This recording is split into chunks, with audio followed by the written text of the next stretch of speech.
Yeah, Yo, yo, what is yo. going on, What is everybody? going on, everybody? Welcome to. Well, it's finally long awaited. I think I I hear. know, I think I man. hear echoing your end. I'm good. I'm good. I have to figure out a way to keep charging this thing and hold it a certain way for charge while I'm using this shit because chargers What are up, going Marco? crazy right now. And yeah, I think we're good. We're good for right now Yeah. on chargers. But yeah, back baby in the playoffs, and the lucky hat is back on. It is off And center it's not like a just that. motherfucker. We saw some interesting games to kick off the wild card series. We saw the Rangers. So the 0-18 streak for the Minnesota Twins over. It is over. They finally win a playoff game. Yeah, who would have thought? Jeez. Yeah, it's like when you really look at it, because looking at some of these teams in the postseason, I mean, the Blue Jays, quite honestly, I can't put. I mean, any baseball fan could probably would tell you they probably wouldn't put faith into a team like the Blue Sorry, Jays. there's commercials. I had to put this on mute. Yeah, But I will say, but Royce yeah. Lewis has had Tampa. I will see what's with the Royce Lewis. I like the researches that dude is having. The Who Royce has those Lewis. resurgence? Hold on, I was. Royce Lewis for the Minnesota Twins. Dude's been like Oh yeah, dude, I haven't heard that name in like what, a few Yeah, years. he's become forgotten because the dude just has become injury prone. The dude couldn't stay healthy to save his life. But that's here nor there. Yeah, That's the same thing with Buxton too. Buxton was always getting hurt. Yeah, which stinks. And to the Rays, well, I'll say this too, and I will die on this hill. I think they're the most fraudulent team in the American League East. You cannot convince me otherwise. But here's the thing about the Rays, in my opinion. And we are back. Look at the sea of red. That is beautiful. Even though, yes, the ticket prices were fucking out of the expensive shit. That's what happens when it's playoff time, bro. The tickets just rise. But you know how it is. All right, guys. They still sell that bitch out. No, knowing the prices. Yeah, no one gives a shit. But hey, the one thing I will say too, like I said, I'm going to give a lot of credit to the Miami Marlins for fighting their way to get to a postseason spot because. Hey, I like Jazz Chisholm, man. He was like, I don't care if they cheer or boo, they're electric. I don't care. They make it fun. And respect, Jazz. Dude's entertaining as hell. And let's be real, the right cover choice. Respect to you, man. Respect to you on that one.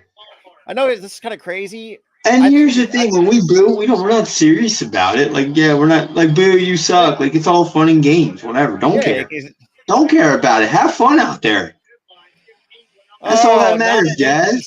Seat in the bank. Oh, this feels fantastic. Dude, hold on. Shh. I gotta hear this crowd.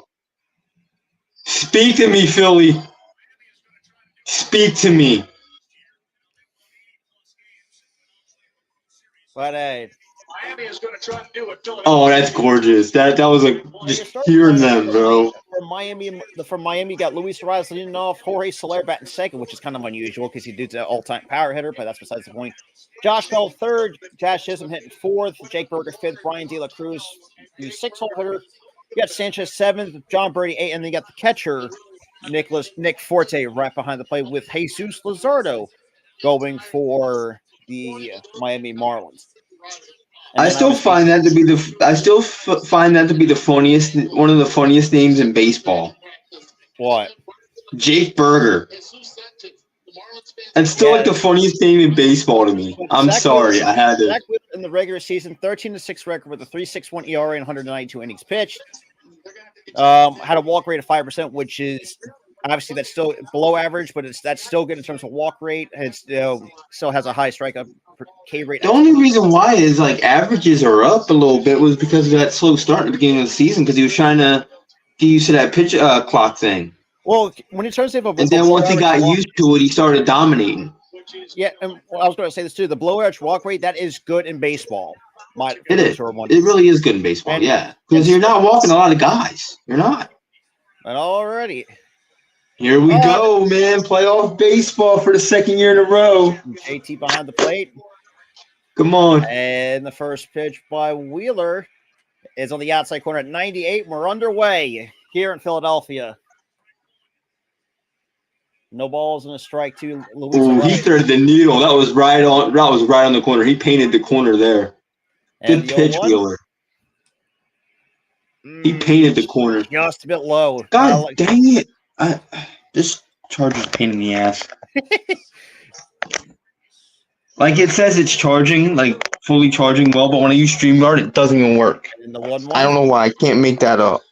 And that's lined into left, and that is caught by Pache for out number 1. And I gotta say, the one thing I've always respected about the Marlins, they actually had made a trade that worked for both sides. Pablo Lopez, boy, he made the who did the Twins play? Someone let me know. I completely forgot now. All right. I just watched. Oh, the Blue Jays. God damn it, I'm an idiot. And the first pitch to Soler, and fouls back at 99. Damn it! Come on, Charger. So overall, 250 during the regular season with 36 homers, 75 runs batted in. And the 0-1, that is foul off of a 98-mile-an-hour sinker. So Soler, I need the Charger, I swear. Against pissing me off. 4 for 14 with 4 strikeouts. Now the count's now no balls, 2 strikes. You're ready. On their feet, the pitch. In there, call strike 3. Sit your ass down. That is strikeout number 1 for Zach Wheeler.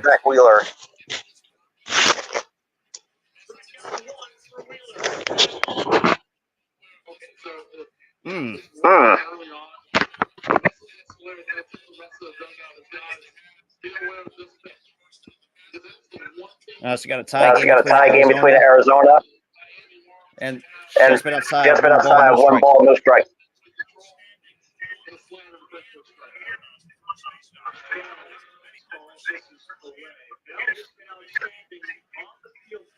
And the 0-1. Been inside. It's 2-0.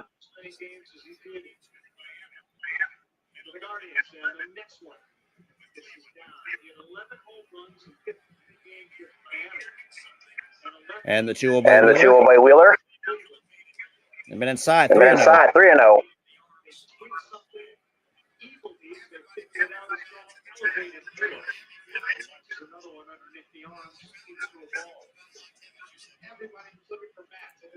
And the 3-0.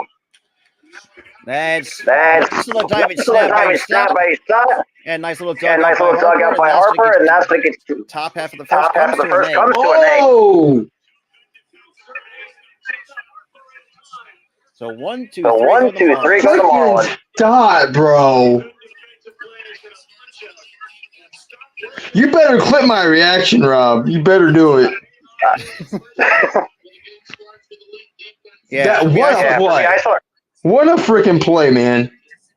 And Jeremiah commercials. But yet, I hear on the echo on my end. Well, I'm sorry, but you know what? I'm gonna let my shit charge because I'll hold it down. These damn chargers are being a pain in my ass right now. And every time I use StreamYard, it never fails. When I'm using like other apps and stuff, perfectly fine. But when I'm in my browser on here, nothing works. Weird. Stupid. So I'm gonna come back later.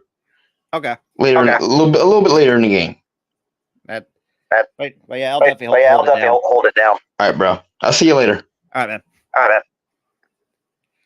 Well, yeah, so Tyler will be joining me a little bit or join me later on once he figures out the technical difficulty. So it's just going to be me holding it down here this evening between the Phillies and the Marlins here at Game 1 at Philadelphia. And obviously other scoring updates we saw around in the wild card. Texas taking Tampa Bay 4-0. Like I said, never really put trust into Tampa Bay. Minnesota finally breaks her 18-game postseason losing streak against Toronto, 3-1 victory. And now we have a tie game in Milwaukee between the Diamondbacks and the Brewers.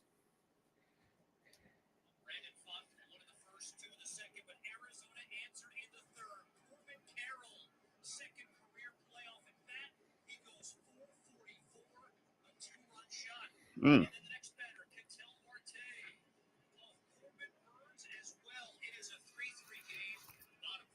Yeah, so Carroll and Cattell go back to back.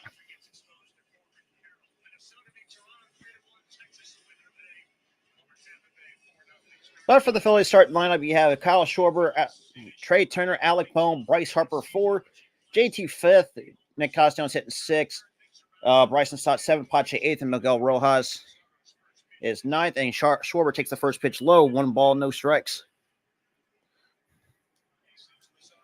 Overall, on the regular season, 197 batting average.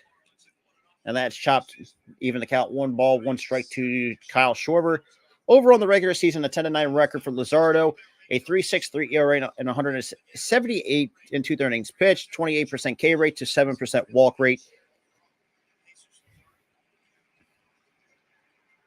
And oh no, ESPN, come on, and the 1-1 that is low, 2-1. That time on the 87-mile-an-hour slider.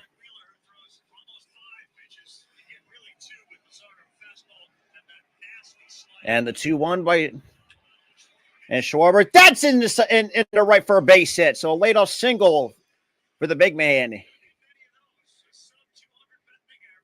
A 107.5 off the bat from Kyle Schwarber gets the Phillies on the board.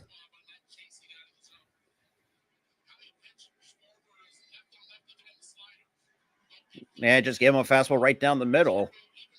It snuck into the hole for a base hit.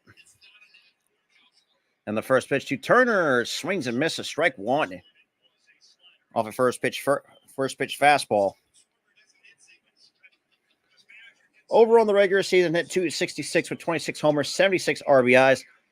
And the 0-1 is in the dirt, so good block by Forte. Evens the count, 1 ball, 1 strike. So regular season hits for Schwarber, 48 were singles, 19 doubles, 1 triple, and 47 homers.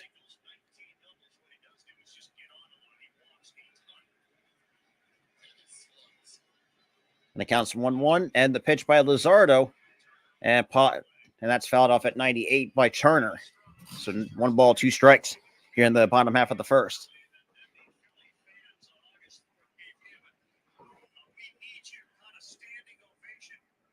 And the 1-2. And that's a foul. Turner stays alive, so pops that back out of play. Trey Turner through August 3rd. Was overall hit 235 with a 657 OPS. But since then, it was slashing 337 with a 1057 OPS. On the outside, evens the count, 2 balls, 2 strikes on Turner. So already 0 for 8 career lifetime against Luzardo. And the 2-2. And that's going to dump it for a base hit. That's a fair ball. That's going to be extra bases. Schwarber lugging around third, and he's going to have to put the brakes on. Whoop. And that's going to be a double for Trey Turner. And the Philly crowd loves it.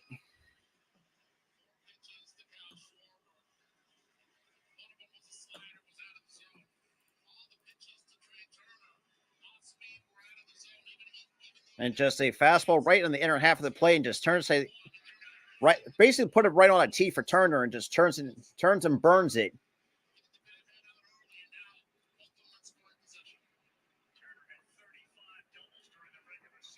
And now we got Alec Bohm, finally first time in his career has 20 home. And the first pitch is low, 1 ball, no strikes.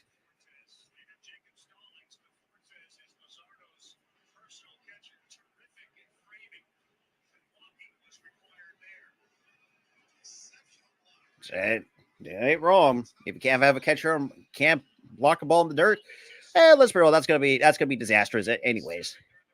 And the 1-0. And that is shot to the right field, and that's to be caught by a short. And that's going to draw the throw, and that's going to be out number 1.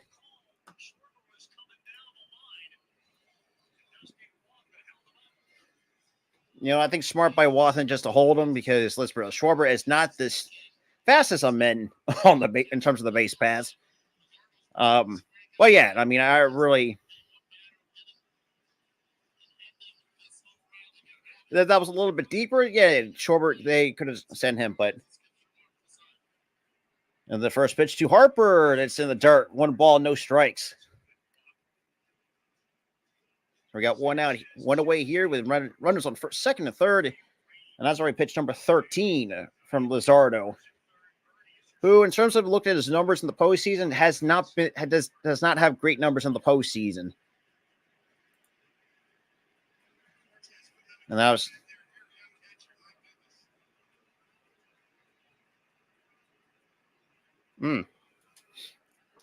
shout out to the 11 that's coming into the stream here for game 1 of the National League Wild Card Series. And the 1-0. That's a good slider, 85. 1 ball, 1 strike to Harper.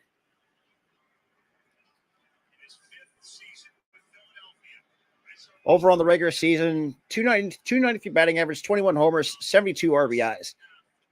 That swung on a missed, strike 2. So another back-to-back nasty sliders from Jesus Luzardo. Overall, 1 for 9 career lifetime against Luzardo with 5 Ks to go along with that.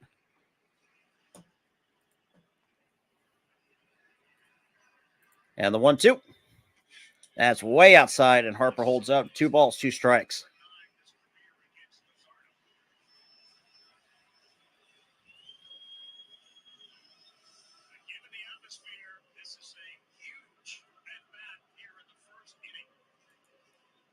And the 2-2. Now it's in the dirt. 3-2.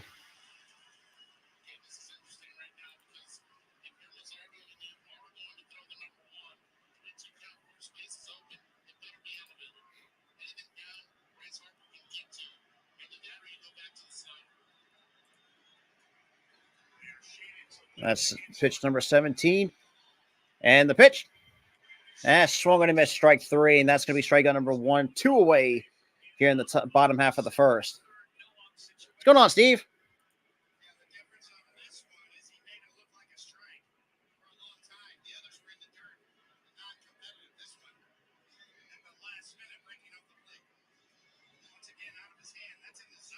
And now we got JT now coming up with ducks on the pond.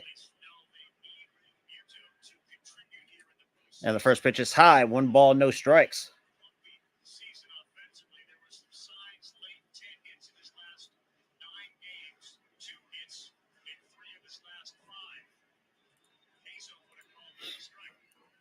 And the 1-0.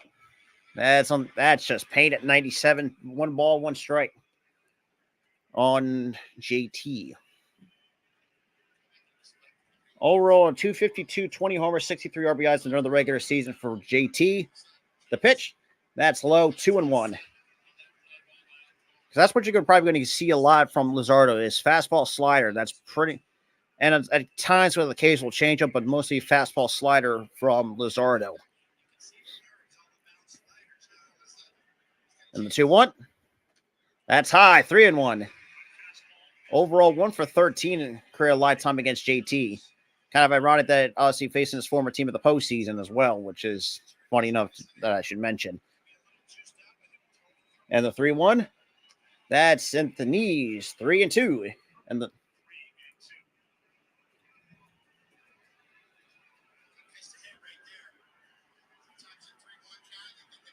yeah, that's pretty much we're going to get it on the 3-1. And the payoff pitch, that's off the hands, and Jazz Chisholm will make the catch for out number 3. Phillies lead 2 in scoring position again. Always been the biggest Achilles heel for this team. But hey, so no runs, 2 hits, 2 men left, and we're going to the top of the second for between the Marlins and the Phils. Shout out to the 16 that's in here though. So we're coming to you live from YouTube, Facebook, Twitch, Twitter. Like I said, all the social media. It's down below, and check out the link tree as well. Obviously, you follow myself and Tyler on social media, mostly on Twitter, anyways. Yeah, so it's gonna be great. And so far, like I said, kind of disappointing not getting any runs, but yeah, I mean, right now, get it off single, and that's kind of what the Phillies love to do. That's why, especially with those really good hot streaks throughout the entire year, for the Phillies to try to pad this lead because, when you looked at last year was the fact that, opponents hate playing in Philadelphia. So, but before we go any further, but I appreciate anyone who's coming in, whether like some of the YouTube side of things. Like I said, we're going to coming to you live on all social media platforms. If you guys don't have Facebook, we coming to you live from YouTube, Twitch, and also Twitter as well. If you guys don't already have pretty much YouTube. But yeah, so we're going to the top of the second, still scoreless here in Philadelphia. Yeah, you ain't kidding, Chris.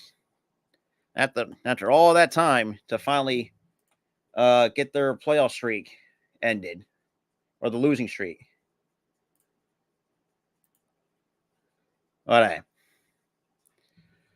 And also Thursday, like I said, probably got really nothing going on. Like I said, there's going to be another episode of this Ronin podcast, as we said from this past yesterday, Monday. And then also October 12th, we'll be doing opening night or game 2 for the Flyers. When they host or when they travel to Columbus to take on the Blue Jackets. So, like I said, you're going to see a lot of some Flyers, hopefully try to see most Flyers games this year. Because like I said, I want to try at least give the Flyers a chance because I've liked what I've seen so far in the preseason from the Flyers. But we got Wheeler back on the bump to start off the top of the second. And the first pitch by Wheeler, it's about outside, 1 ball, no strikes to Jazz Chisholm Jr. to lead off the top half of the second. Overall in the regular season, hit .252 and 19 homers, 52 runs batted in. And the 1-0, it's on the outside corner, evens the count, 1 ball, 1 strike.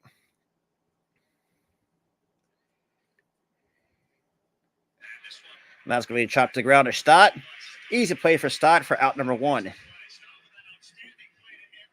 So Stott so far some couple early good defensive plays.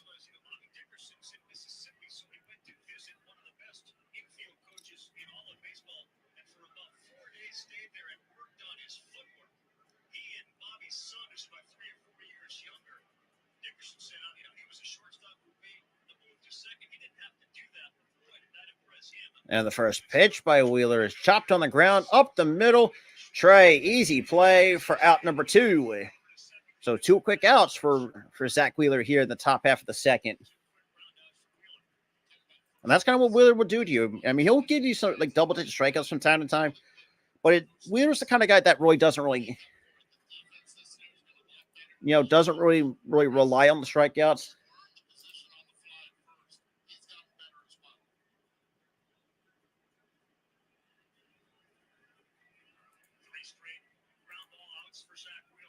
And the first pitch to De La Cruz and in there at 98. No balls in the strike.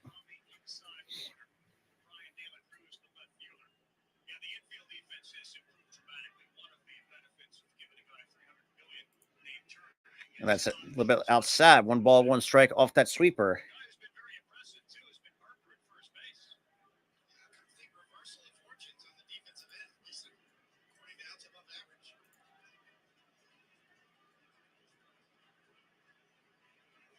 That's swung and a miss. 1 ball, 2 strikes. So a fastball right outside, up it, and hey, go right up the ladder, so to speak.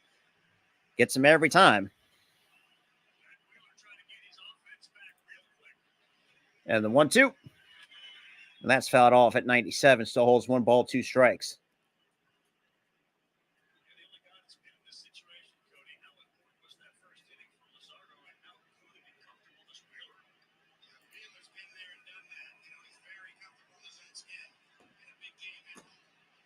And the 1-2 once more.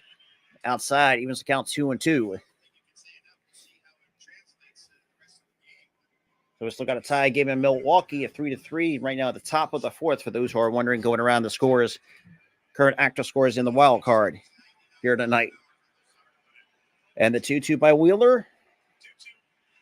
That's popped up. And Stott, waving everybody else, says he has it and will make the catch for out number 3. So 1, 2, 3 go to the Marlins. And now it's time for the Phillies to get back to work going into the bottom half of the second. here tonight.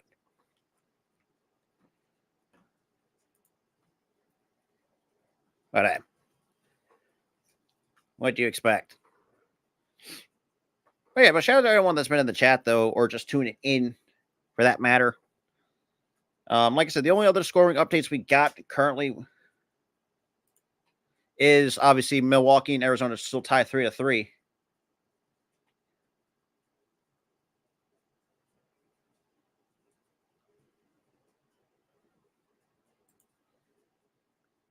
But it's been fun. It's been said. Haven't really done a lot of Phillies games mostly this year. Not because I didn't want to, because obviously my previous job was just holding me back and doing that. So, either way. Oh, and speaking of which, there we go. Oop, hello. Oh, I just turned my phone off. Damn, dude, because I'm using my old. Okay, why is it doing that? All right, I'm using my older old phone that I used to use before I got my newer one, and it's slow as shit. And the buttons are like in a different configuration because I have the power button and the volume button in the same side on the newer phone. Jeez. I'm using a phone from like 2015 right now, so I have both devices charging up still. Damn, that's crazy. Yeah, but dude, yeah, I'm back. Go Phillies, and also they blew a scoring opportunity there in that second inning. But what can you do? Yeah, Dusty should have sent him. Yeah, he should have sent. Yeah, he should have sent him Kyle from third to home there on that one. Even Key said it in there. Yeah, she said it in the group chat. She's like, they should have sent Kyle home. I'm like, I was gonna say, yeah, I agree, but I would just say it here because I was coming here anyway. But here we got Kyle and Bohm talking.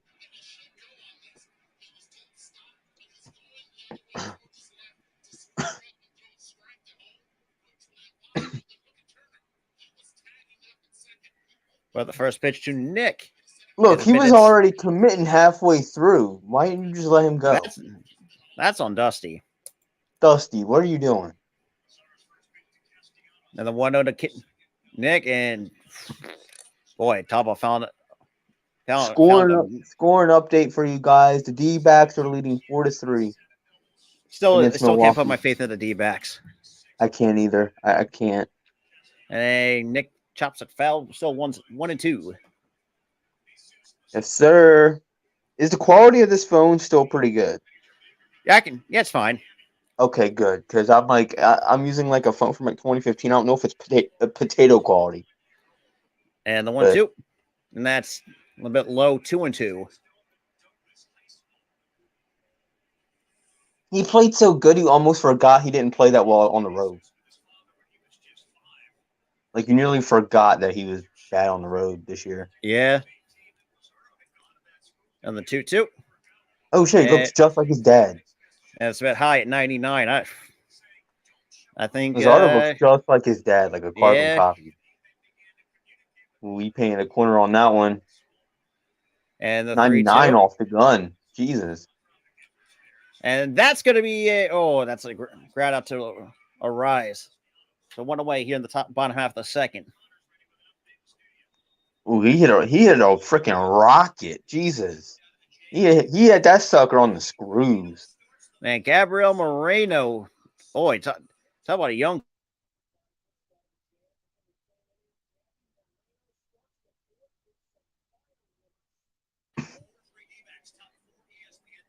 Now we got Bryson Stott, and we'll take the first pitch. It's at 97 at the knees. No balls on the strike.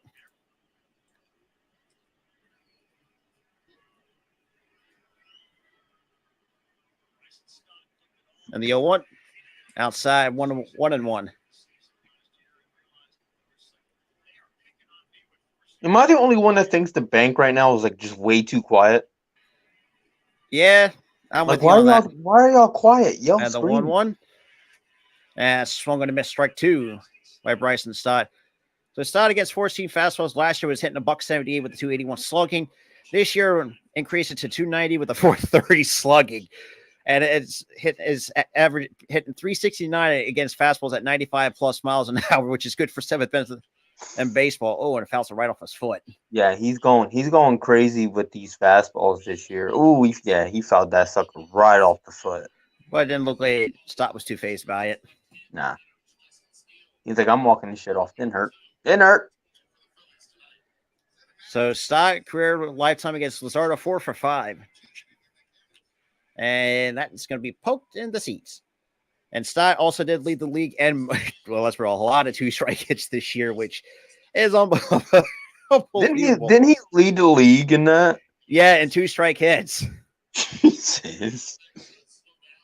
I swore I thought he led the league in that for like the entire season. Yeah, and he did. So. And the 1-2 once more. That is foul.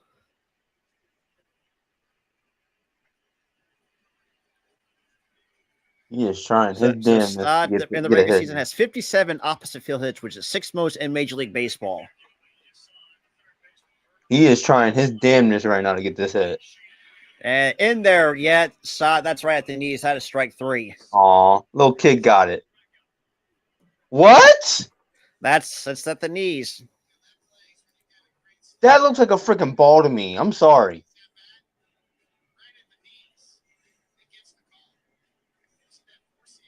I was on the corner. Shit. Yeah, no, the box kind of misleads a little bit. That's swung on a miss for strike 1 by Pache. Can we do something, guys? Jesus.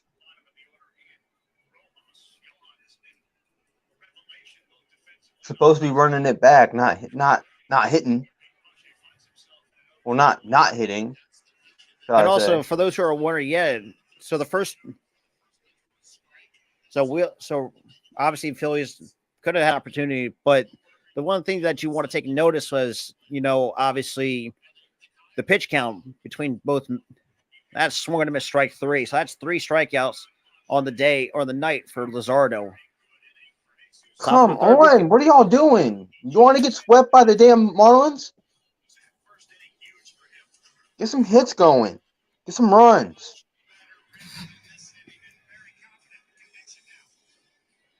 All right, we're going to quick cut to commercial, pretty much.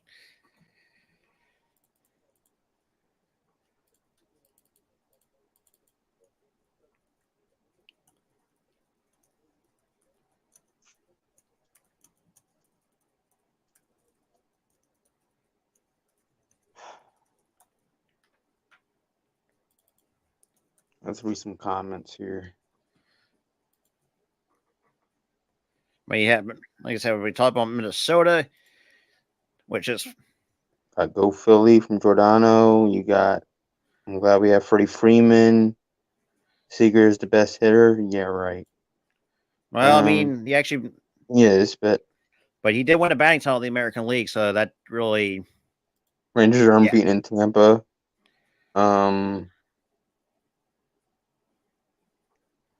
Rays are trash. Well, that's no surprise. Yeah. Yeah, go Phillies, go Phils. Let's see what they can do. But right now they're not doing shit. And then also Rhys Hoskins actually threw out the first pitch to get this underway as well. Okay, so I have to see Travis Kelce here too, or anything like and his teammate Chris Jones for DirecTV.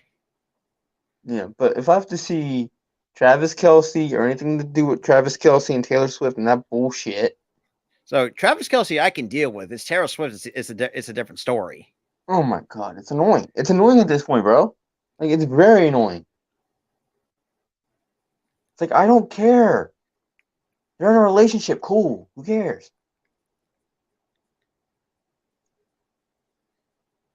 Right.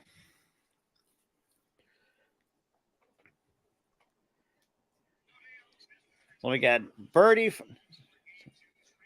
Obviously, going to Indy 3 with Wheeler facing 8 hitters, 8, 9, and 1, and then the Marlins will tend to line up over here in this inning. And the first, 7, 8, 9.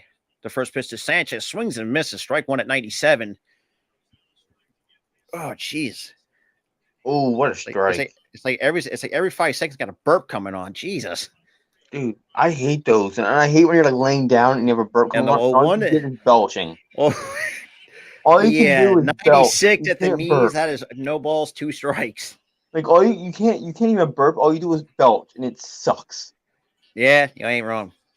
And it's count no balls, 2 strikes to Sanchez, and the payoff pitch. That is on the ground. That gets in for a base hit right underneath the glove of Turner.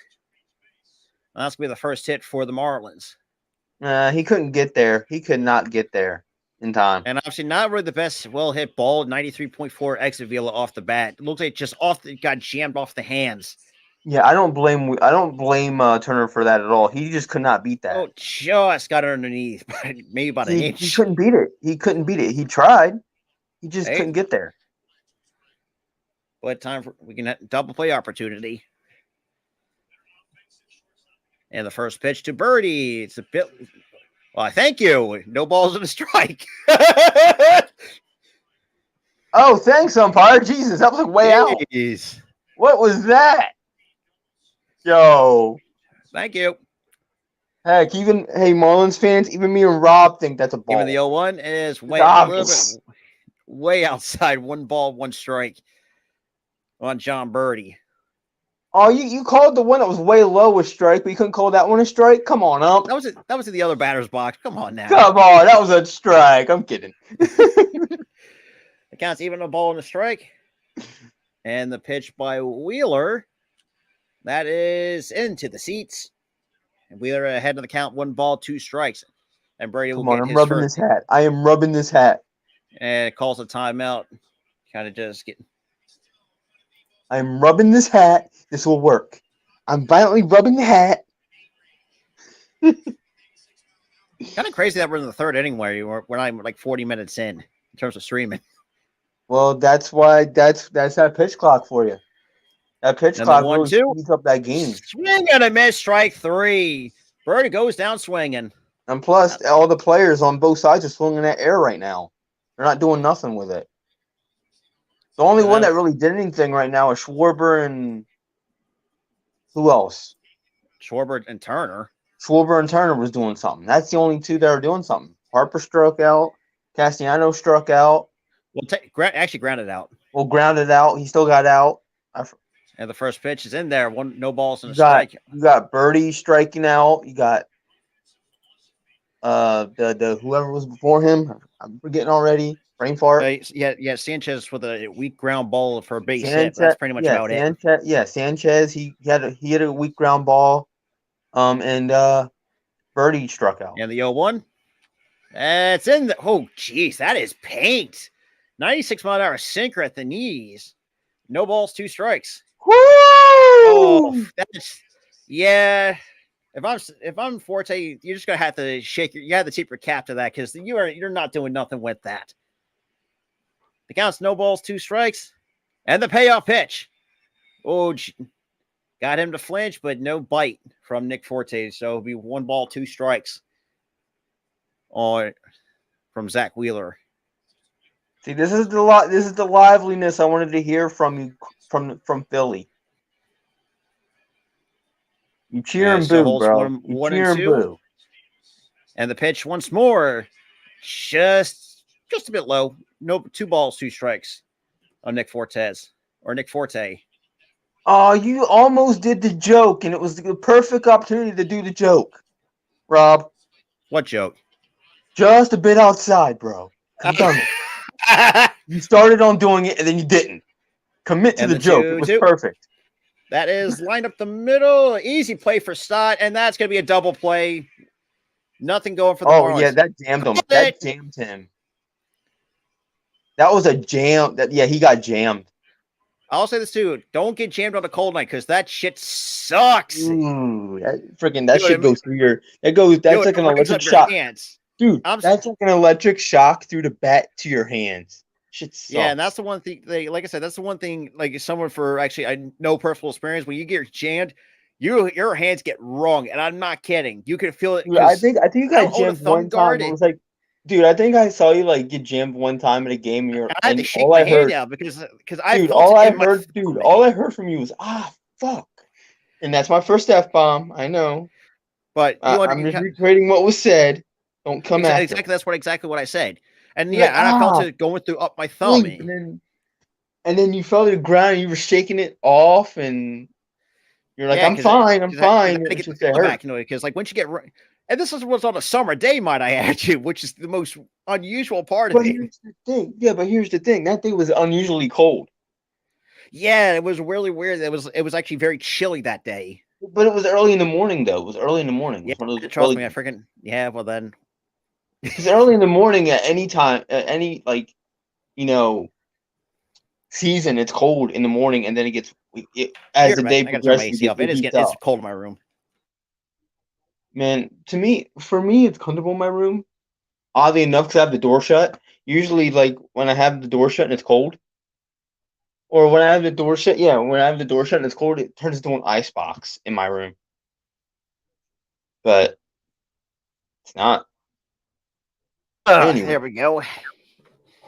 But yeah, it's oddly not cold in my room, Rob, because I have the door shut, and that's why I say it's odd. Because usually when I have the door shut and it's like cracked open, this type of weather, it's not even cracked open. It's like fully shut. But when it's like fully shut and it's this type of weather, man, it turns into an ice box. Dude, that shit sucks. Oh, I have to like remember wake up every single morning for school when your room turns into an ice box every fall morning. Oh, that shit stinks. And you're changing too, so you have to like take off your shirt, and you're like, oh shit, it's cold. And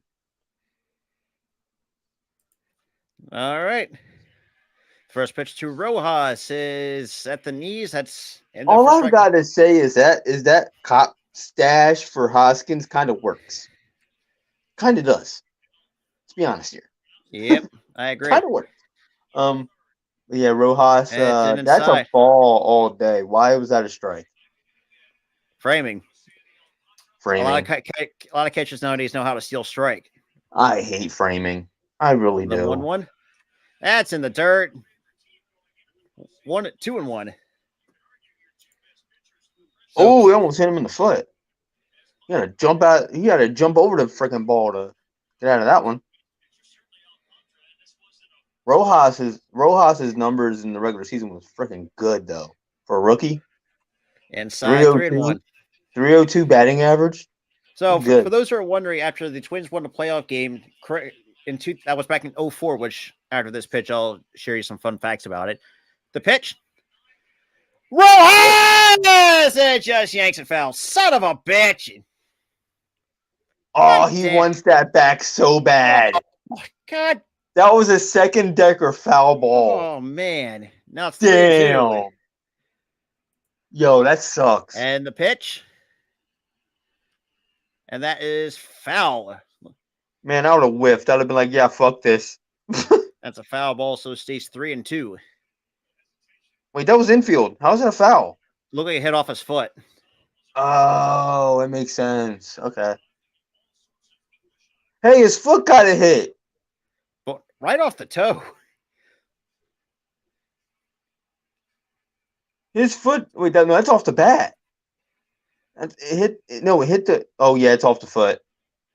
Well, it still holds 3-2, and the payoff pitch by Luzardo. Rojas again just yanks it foul. God damn it, he's getting close. He's getting so close to bombing me. Here's the thing. That one was even closer. Oh man. He's getting closer and closer to bombing one. That's fouled off again at 97, so it holds 3-2. If I'm Luzardo right now, I am crapping my pants. Do not give him one over the middle. Do not hang a pitch here, Luzardo. So it holds 3-2, and here comes pitch number 49 of the inning. Yo, he is about to bomb. That's a base hit for Rojas, from Johan Rojas. Wrong Rojas. Way to fight, Rojas. He's with the Dodgers. I think this guy is going to be special. I really do. Rojas is going to be a special player for Philly. And what's with this big nut thing that they've been doing? I have no idea. Oh, I got big nuts. I got what's all that about? I don't know what's going on in that clubhouse, but whatever they're doing, it's working. It's working somehow. Especially for a kid who came straight up from AA, skipped the entire AAA season. Yeah, you got big cojones, my bro. You got big ones. That's no balls and a strike to Schwarber. Yeah, and that's right there. Give it up for Schwarbs in his first at bat, getting a base hit of all things. Yeah, shocking. That is very shocking. I was shocked. I'm like, oh shit! And that's in the dirt. And there goes Rojas, and he takes second base. Now, if I'm Schwarber, if you don't get the right pitch to hit, I would say try to get him. Is he the new Rollins? Hold up. Is he the new Rollins, Rob? I wouldn't go that far. Stealing bases like he's nothing. Well, that's Rojas. That's Rojas' specialty. He's speedster. You know whose else's specialty that was? Rollins. And that's swing. And swings and misses strike 2 from Schwarber. So for those who are wondering, the last time the Twins won a playoff game, it was back in 2004. Shark Tale was the number 1. Jesus, God. Shark Tale, Goodies by Sierra was the number 1 hit song in 04. The Nokia 2600 was the most popular. Jeez. God, the most instructional cell phone known to man. You dropped that son of a bitch. You put that in water and it still works. And the Montreal Expos were still relevant. The Nintendo DS was released. And then Carlos Correa was 10 years old back in 2004. And I was 6. So, yeah. But it counts 1 and 2. And the pitch. By this point in 2004, I was strike 6. 3. Because it was like October in 04. Last strikeout number 4 for Luzardo. Put it this way, guys. The last time the Twins won a playoff game, I was in first grade. I think most people were either first and second grade back in 04. Yeah, I can see why he was questioning that. That was right on the corner. And a quick throw over to You can't do much with that. That's the thing. Then again, we're not so really. You can't do much with that. I can understand why he was questioning that and didn't. Nah, close but no cigar. And the first pitch to Trey swings and misses. No balls and a strike. Please bomb one. Please bomb one, Turner. I mean, doubled his first time up. Bomb it. And wait, hold. I dare you. Bomb it. Ooh, good eye right there. So the count's even 1 ball, 1 strike, and that was pitch number 55 for Luzardo. They've been working him. And he pops it up. And that's going to be caught by a rise for out number 2. If it was deeper, I'd have been okay with that, but that was just straight up. And now we got Alec Bohm, who lined out his first time up. Bro, why are you daring him to go? That was an infield goddamn fly out. He's not going to go in an infield fly out. Come on. The first pitch to Bohm is outside. 1 ball, no strikes. Overall, not too shabby. We got to do something with runners in scoring position. 0 for 5, unacceptable. Come on. Another throw over, and that's the first. It's 2 disengagements per batter for those who are wondering. Yeah. That was his second, so he doesn't have. That's the first for. That's the first because the last. Because it resets every batter that he faces. So he's got 1 more. And the 1-0 he can throw. That's a bit inside. 2-0.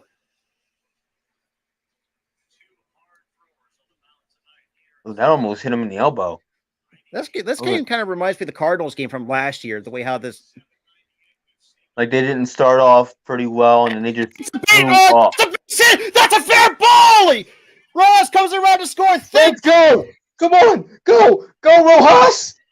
Go, Rojas! Alec.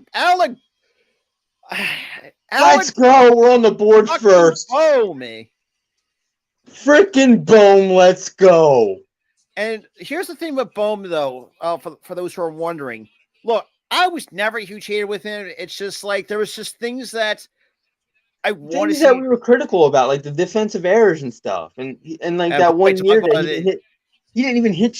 I think he went like 0 for like 25 or something. Yeah. Like, after that prior to that, in that 3-hour game, boy, he was just having a bad stretch. But ever since he was in his head. He was in his head, and then fans were like, "Dude, fouls that one off for no balls on the strike." But scoring updates still, for those who are wondering, it is still 4-3 in Milwaukee, but Arizona has runners on first and second with nobody on the top of the fifth. Little scoring update as well. And the 101, that's way outside. And also, while you're away, I did point this out that Lazaro does not have good numbers in the postseason. I think he's like 0-2 with an 8.33 ERA in the postseason. I don't remember even. Then again, well, that's when you spend your. And the 1-1. That's low, 2-1.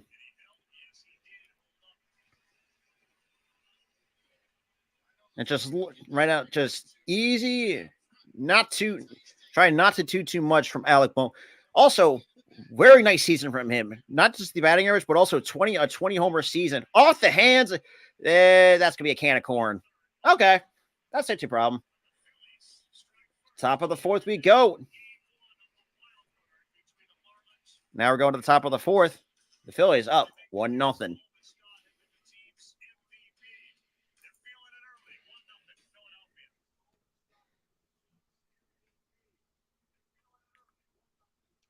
I still don't know how the hell you would air that on TV. That taunt. I don't know if it's a taunt or anything. Like, do these networks know what that means? Probably not. It means you got big nuts. Well, that's the thing too. It's like, yes, I know it looks childish, but in terms of like in this kind of atmosphere, no, it's just that it's so edgy. I'm shocked they're even showing that on TV. They do it all the time. NBC Sports Philly doesn't give a crap about it. I mean, it's a regional network. I'm talking about national TV where the FCC could see the shit. I guess there's if it doesn't, because I think like if they don't go too far with it, I think they should be fine. Yeah, that's all my thinking. Unlike in Pat McAfee show when his buddies keep dropping F-bombs, he tells them not to. Yeah, I was like, oh no, because Tyler, this dude, honestly, you know what? I could imagine, like, say, oh, that's us with a TV show. Yeah. I'm telling you that's us with a TV show. We were doing so well, and then all of a sudden we make that one of us makes a mistake. It's like, dang it, me. It's usually it'll be me. It'll be trying to just me dropping an F-bomb. We're like, dang it. Redo the ticker. No. Say, oh, we got to start this all over again. Start over again. Count how many days we don't say an F-bomb. And now coming back to commercial. Yeah, how about the most here? And also a little MLB fun fact. Ironic. 2011. This motherfucker, Skip Schumacher, screwed us. But so this is the this playoffs has revenge game for Skip Schumacher. Almost 12 years in the making. It's gonna kill you. But I will say, I think Skip Schumacher has done a very solid job. Look, like I said, and like Mintara said, like we don't really fully hate the Marlins. It's like there are some question marks that need to really be answered at times. I mean, because look, granted, I think I will say this on record. I think the NL East is probably the best division in baseball. I don't care what anybody says. But the first pitch to Arise has been outside, 1 ball, no strikes. Yeah, man. Yeah, but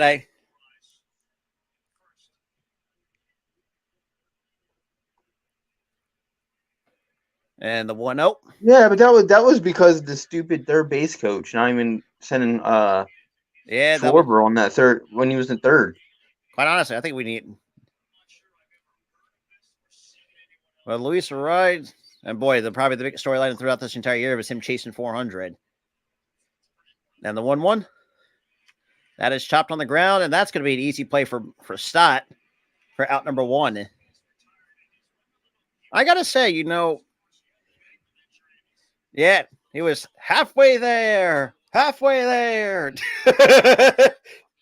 Sorry, I had to make a SpongeBob reference. I'll be back, brother. All right, man. So it looked like a good sinker off the hands. Yeah, and it looks like Horizon is kind of limping a little bit.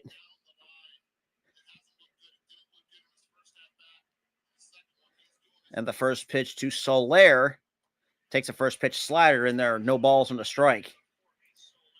And that's something to keep an eye out on with Arise, because I think coming into this, like he had like a foot injury or something like that. The 0-1, that's been inside. Evens the count, 1 ball, 1 strike.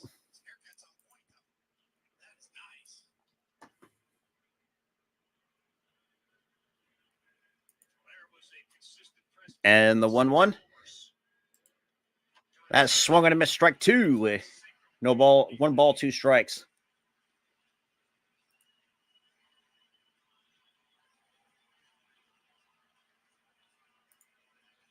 So it's 1-2.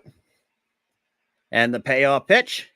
Swings and misses, strike 3. That is strikeout number 3 for Zach Wheeler here in game 1 here against the Marlins.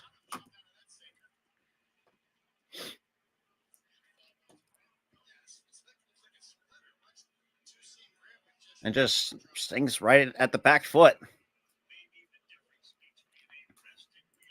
But now we got Josh Bell with 2 away and the first pitch. Swings and misses at 97, up out of the zone, no balls and a strike. And Wheeler still continuing to do what he normally does best. And the 0-1, that's been inside. 1 ball, 1 strike.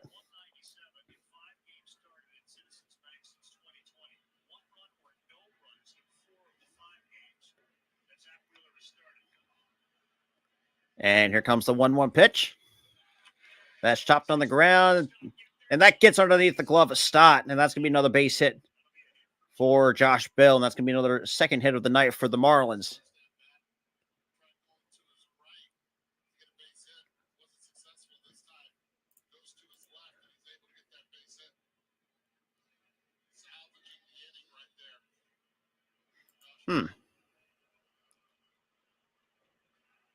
Oh, just snuck it underneath the glove of Stott. Okay. And the first pitch, that's a bunt attempt in there on the outside corner for strike 1 to Josh Chisholm Jr. Also 0 for 1 tonight as well. And look, he didn't agree with the first pitch. And, you know, I could see it. It's a bit like a little bit off the plate by like half an inch, but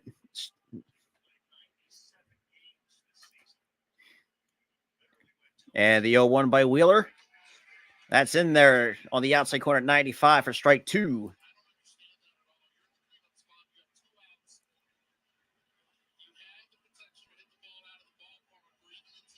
Yeah, really bunt with 2 outs. I mean, I get it, try to catch the defense on guard, but that's not really the smart thing. And the 0-2, it's been outside. 1 ball, 2 strikes on Chisholm.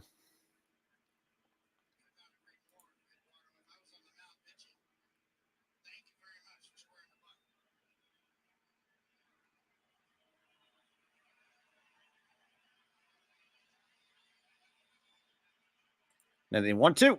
Swings and misses. That's a strike 3, and that's going to be minus that single. Easy inning for Zach Wheeler. That is 4 strikeouts on the night. Going to bottom of the 4th. Phillies still leading 1-0 here in game 1 of the National League Wild Card Series. Obviously, a good looking slider to get him fishing. And that's the one thing, too. And, you know, and I think even some of the other analysts know that it's during the postseason, it is going to be hard to play Philly against Philly in Philadelphia during this time of the year because, well, it gets electric. Trust me, because look, I should know. Back in 2009, I know how electric it can get during the postseason, which is great. And I still remember like it's yesterday. You know, Jimmy Rollins' game-winning hit against Jonathan Broxton sent us to the World Series over the Dodgers.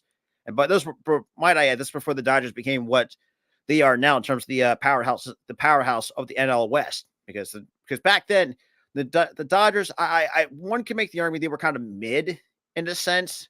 Yeah, I mean, you have most of the guys on the older end, guys like, you know, go back to 08. I mean, you had guys like Maddox who, at the end of the day, you know, obviously Hall of Famer, but was at the tail end of his career back in 2008. You had some other guys up there in age, but you also had some of your potential names coming up as well. With I think in the couple of years during that time, you had Clayton Kershaw was going to be the face of the franchise going forward, and still is to this day. The way I look at it, or how most people should look at it. The Marlins, for a team that, when you look at the franchise history of the Marlins, expansion team, got lucky in '97, winning the World Series. Speaking back to my best friend,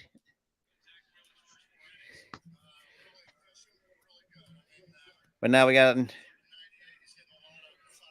Amber Thompson kind of have some little some positive words on Wheeler the way out, and he's been pitching tonight. He ain't wrong. He's been very efficient with the baseball. Yeah, I mean, look, that he just had 2 singles that just somehow got lucky to get through. But hey, whatever. Yeah, it happens. I can't complain. Yeah, I can't complain either. We got JT, and we'll take the first pitch from Luzardo. Is in there for strike 1, and I don't think JT likes that. It's like, I mean, it's right on the corner.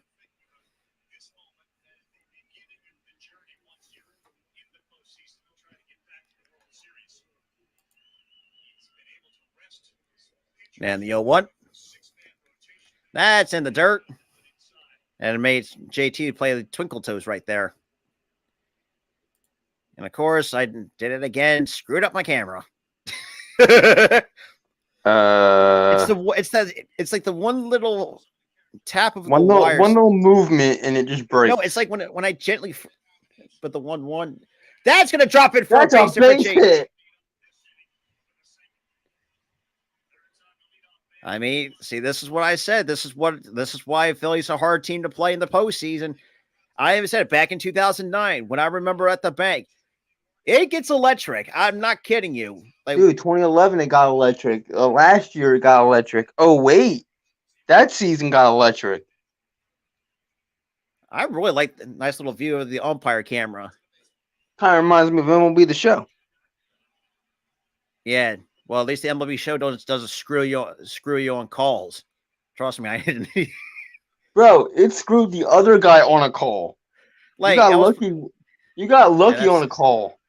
Yeah, because the dude was like, for those who are not wondering, I showed Tyler exactly what I was talking about because I do a lot of franchise mode, and I somehow got lucky. I was like, man, I'm swear to God, I hope they didn't program Andrew Hernandez into the show because that would have been funny. But the 2-0 to Nick, oof. Okay. Takes a huge hack at an occasional changeup, which that's the thing too with Luzardo from what I've seen, or from how much time I follow him. I mean, yes, he played for the shitty, sorry, Oakland. You guys are absolute dog water. And honestly, 90s. Slow it down. Don't have to swing that hard. Jesus. Yeah. I mean, it's a good swing. Too much, man. Don't think too much. Just play your game. I don't think he's thinking too much. Like I think, but Nick Castellanos, the regular season, set a career high in 106 runs batted in, and that's off the hands, and that's gonna drop in for a blue pit. That's fair. And Nick safe at second. That's gonna be a double. He just flipped off the other team.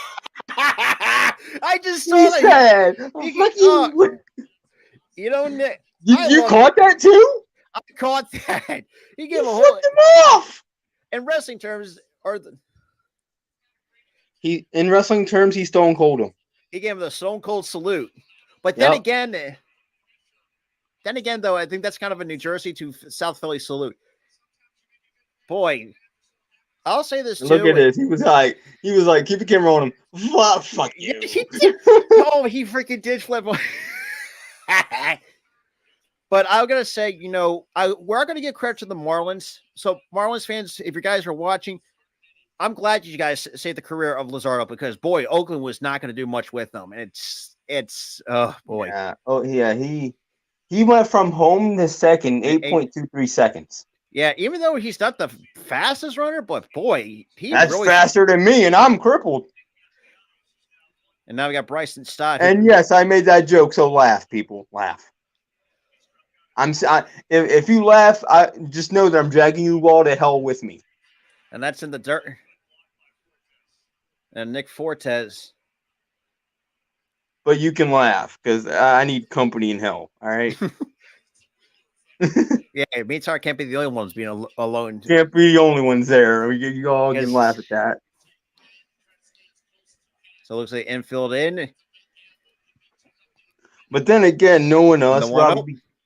But then again, Rob, knowing us, would be kicked out of hell. Yeah, like that one take, or the fact that one TikTok you sent me, I'm like, that's us. We be the ones. Yeah, so the roof's on fire. It's like, look, I get it. Just freaking getting kicked out of hell singing that shit. And the 2-0 to Stott. That's gonna drop in for a hit. 1 run scores. And Nick Castellanos on his way home, and he's safe. Oh, he's out. What? Yo, Thompson, you better challenge that.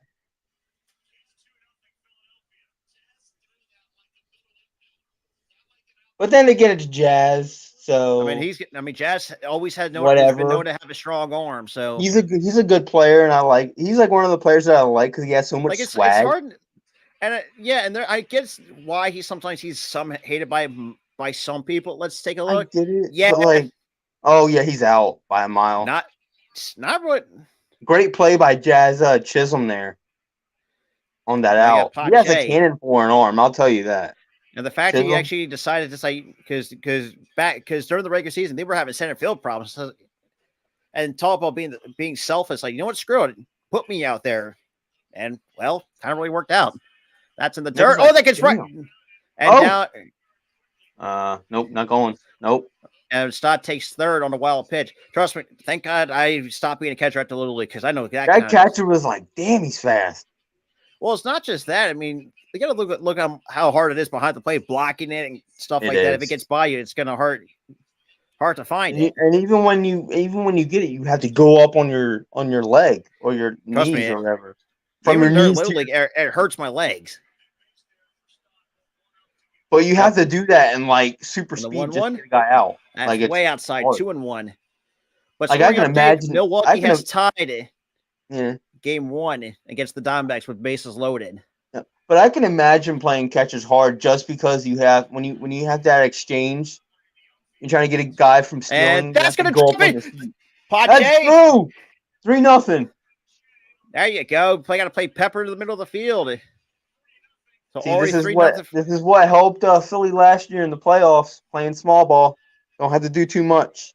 Because nowadays it's like home run or bust. Yeah. And knowing that, and obviously with Kevin Long saying, you don't really have to do too much. Like that's the. And this is why this team this year. This is also the reason why this team this year has won 90 games. Yeah, kind of crazy the fact that this team actually. And I'm gonna say this too with Luzardo. Look, there's nothing you can do much. Yeah, he's got big ones. He's got big ones. I know. They got big ones. Now we're gonna quick little meet. I want that. I don't care. I'm not a Marlins fan, but I want that jersey. Just because it says burger on it. Oh, nice sign. Fillet the fish. Fillet the fish. Nice. But now we got Rojas who had it singled and scored his first time up. Yep, he's the guy that got that train rolling. He's the engine that started this. Mm-hmm. Let's go, Rojas. Yeah, it looks like I would say Luzardo's going to probably at least go 5 1/3. Yeah, he's not going past 5. Because that was pitch number 79, and we're only in the bottom of the 4th. I don't even think if it's pitch number 79, I don't even think he's going past 4. This is going to be this has become a bullpen game for Miami very quick. And that's very quick. Yeah, that's something you do not want to have. You don't want that, especially in the playoffs. Yeah, you don't want that. Yeah, you don't want to. And I even look tomorrow. All Marlins fans, look. I'm not going to discredit the one thing I think that's going to kill the Marlins is their inexperience. Yeah, and look, and I just saw a stat on the corner of the screen: 8 hits by 8 different players. Harper's the only one on the team that does not have a hit yet. Yeah, so most of the lineup has a hit except for Harper, but everybody except for Harper has a hit. Boy, everyone God, it's except so for Harper. Great to see not an empty seat at this time of the year. Yeah. God, reminds that me of sea of red, and there's a few classic colors. And nice little and a ball little, in the dirt. Little retro action from some of the fans. And I got to see this too with Luzardo. Look, good pitch. There's really nothing you can much do with it. Now, I will say, like I said, quite honestly, I'd be quite honestly, if let's just say the Marlins get eliminated, the one shocking thing that will say to me, if somehow Skip and that's popped up, and that's gonna be playable right.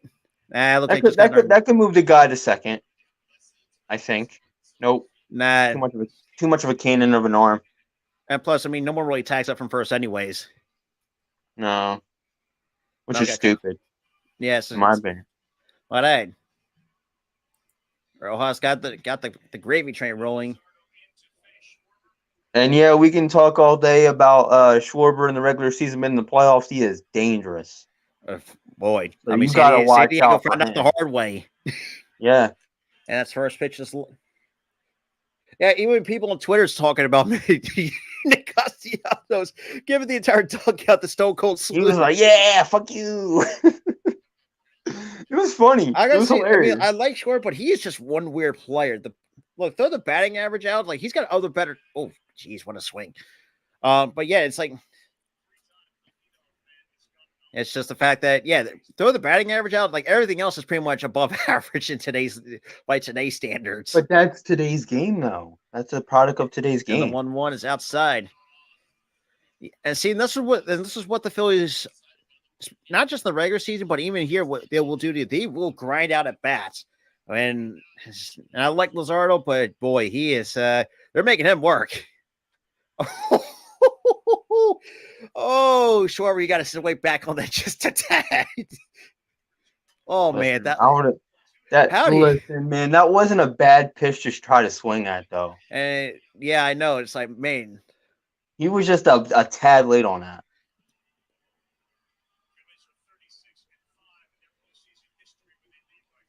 And then again, it's not like we could back. And it's not like we could do any better. Yeah. We'd be swinging way ahead. Well, trust me, I suck with the bat. Trust me, you see me firsthand how bad I am with the baseball bat. I got hyped over an infield hit. But hey, the one thing I will say, what I've liked, what Schwarber's time here, despite the strikeouts, but he can really grind out a bat. Oh, that's a good eye by Schwarber. It's 3-2. Yeah, 3-2. He usually swings at those. Well, whatever Kevin Long was. And that's why I think with having Kevin Long here, like I'm pretty sure he had some words with Schwarber to really fix his approach. That's a nasty pitch. But that was painting the black anyway. And that's probably going to be the end of it from Luzardo, which that stinks, man. A kid 25 years old, but they didn't show it this time. Damn it. They could have went. Well, they could have showed the middle finger, bro. We're going to the top of the 5th here. Boy.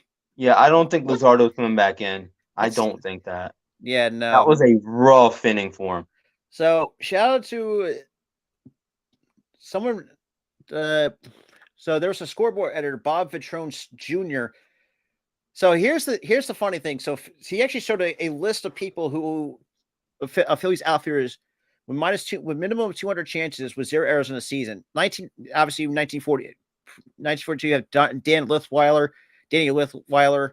Played 151 games. Danny Lithweiler in 42. 62 was Tony Gonzalez. Jim Eisenreich in 95. Doug Glanville in 02. 06 and 11. Who better than the Flying Hawaiian? Yep. Ben Revere in 20. God, I completely forgot about Ben Revere. Then again, those were the crappy teams. And those were the days where we couldn't even get a freaking win. And then those were tank years. And Nick Castellanos has done it twice. Yeah. boy, talk about it. Even though offensively, boy, 2022, Jesus. Yeah.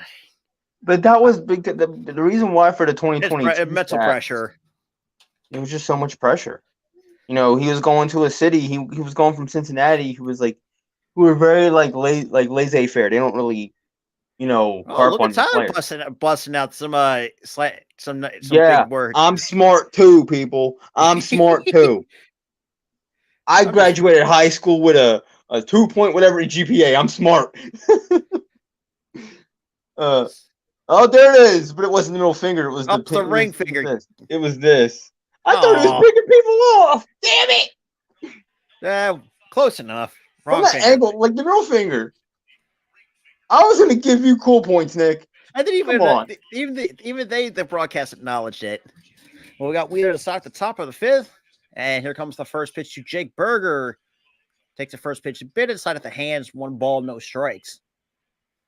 Bro, Jake Berger is like the coolest name ever. Boyga? I don't care. I almost caught you on that. And the 1-0. That's a disgusting sweep slider at 86. Yeah, that wasn't even close. Why does he look like that? Why does he look like that one dude from that one movie? Oh, crap. The 1-1? That is popped what movie I'm talking about, right? Oh, I know exactly the movie you're talking about, and I can't think of it at the moment. Oh, that's what it is. Shit. It looks like that dude from fucking Super Troopers. Oh, the Super Troopers, yeah. That motherfucker. And the 1-2 by Wheeler. And did he go? He went. No. What? He didn't go. I gotta see the replay on that shit. I don't know, because it's kind of hard. Oh yeah, that cleared the plate. That cleared the plate. 2-2. That's popped up. That is not 50-50. That cleared the plate, bro. By the way, Trey Turner makes the catch for out number 1 here in the top of the 5th. Yeah, either way, it doesn't matter anymore. But yeah, he looks like that dude from Super Troopers, doesn't he? God, what the hell is his name? That's gonna really drive me nuts. The big dude with the fucking stash, bro. Yeah. I know the face, but the name just doesn't really do it for me. We got Brian. He looks like that dude. I'm telling you. Obviously, 0 for 1 his first time up. And the first pitch, swings and misses for strike 1. And if y'all haven't seen that movie, I'll give you another one. Tacoma FD. Yeah. He looks like them. He looks like that dude. I'm telling you that right now. I can see the face. I know I don't watch Tacoma FD because I tried watching one episode and it was freaking stupid. The only episode I'm pretty sure you probably watched this with Dexter Loomis. Yeah, that was the only episode. I'm like, that episode was so freaking stupid. I'm not even gonna lie, that episode was stupid. And the 1-1, that's someone going to miss at 95, strike 2. Bro, freaking Wheeler got lucky on that one. That was over the plate. But then again, that's the thing. And that's the thing. That was a challenge pitch. And see, that's what the Phillies. Well, I'm not going to name names. That doesn't have challenge pitches, but that's besides the point. But that's what Wheeler will do to you. Like, he'll get you thinking, it's like, ahead of the count. It's like, and then he'll just challenge you with old country hardball. Yeah. And the 1-2 pitch. And, a little bit low. 2-2. And JD was checking the ball, make sure there's no scuff marks. Because obviously in Major League Baseball, like if you get a scuff on it, they have to toss it out. I will never understand it, but that's besides. Because it's hard to grip. And the 1-2 pitch. Oh, and JD took a shot. You want to know why? You want to know why they do that, Rob? I guess no. For me, I think it's not too. It's harder. He even looks like that without the hat. Okay. So the I'm convinced. I'm convinced that dude's a baseball player now. He ain't an actor or comedian. Honestly, thank God for the Marlins to actually get Jake Berger out of the armpit of Chicago. Sorry, White Sox fans, but it needs to be said. It is. They probably agree with that too because they have been through a lot of pain since 2005. Unless you follow the one radio show TikTok of hearing White Sox fans, rant and raving. And but the 2-2 pitch. But dude, like I was saying, foul. I'm gonna clear this up for you, Rob. The reason why they do that with the scuffing thing is because you don't have a great grip on the ball. Well, I know about rubbing up the baseball. I'm tired about how many times you have to toss it out. No, but they have to. So you give a new ball so they can have a good grip. Make it fair. And the 2-2. And that's popped up. And that is a mile high into the twilight. Bone comes in and makes the catch for out number 2. And his hat flies off his head. Who cares? He's got luscious locks anyway. Who cares? And of course, we had a picture.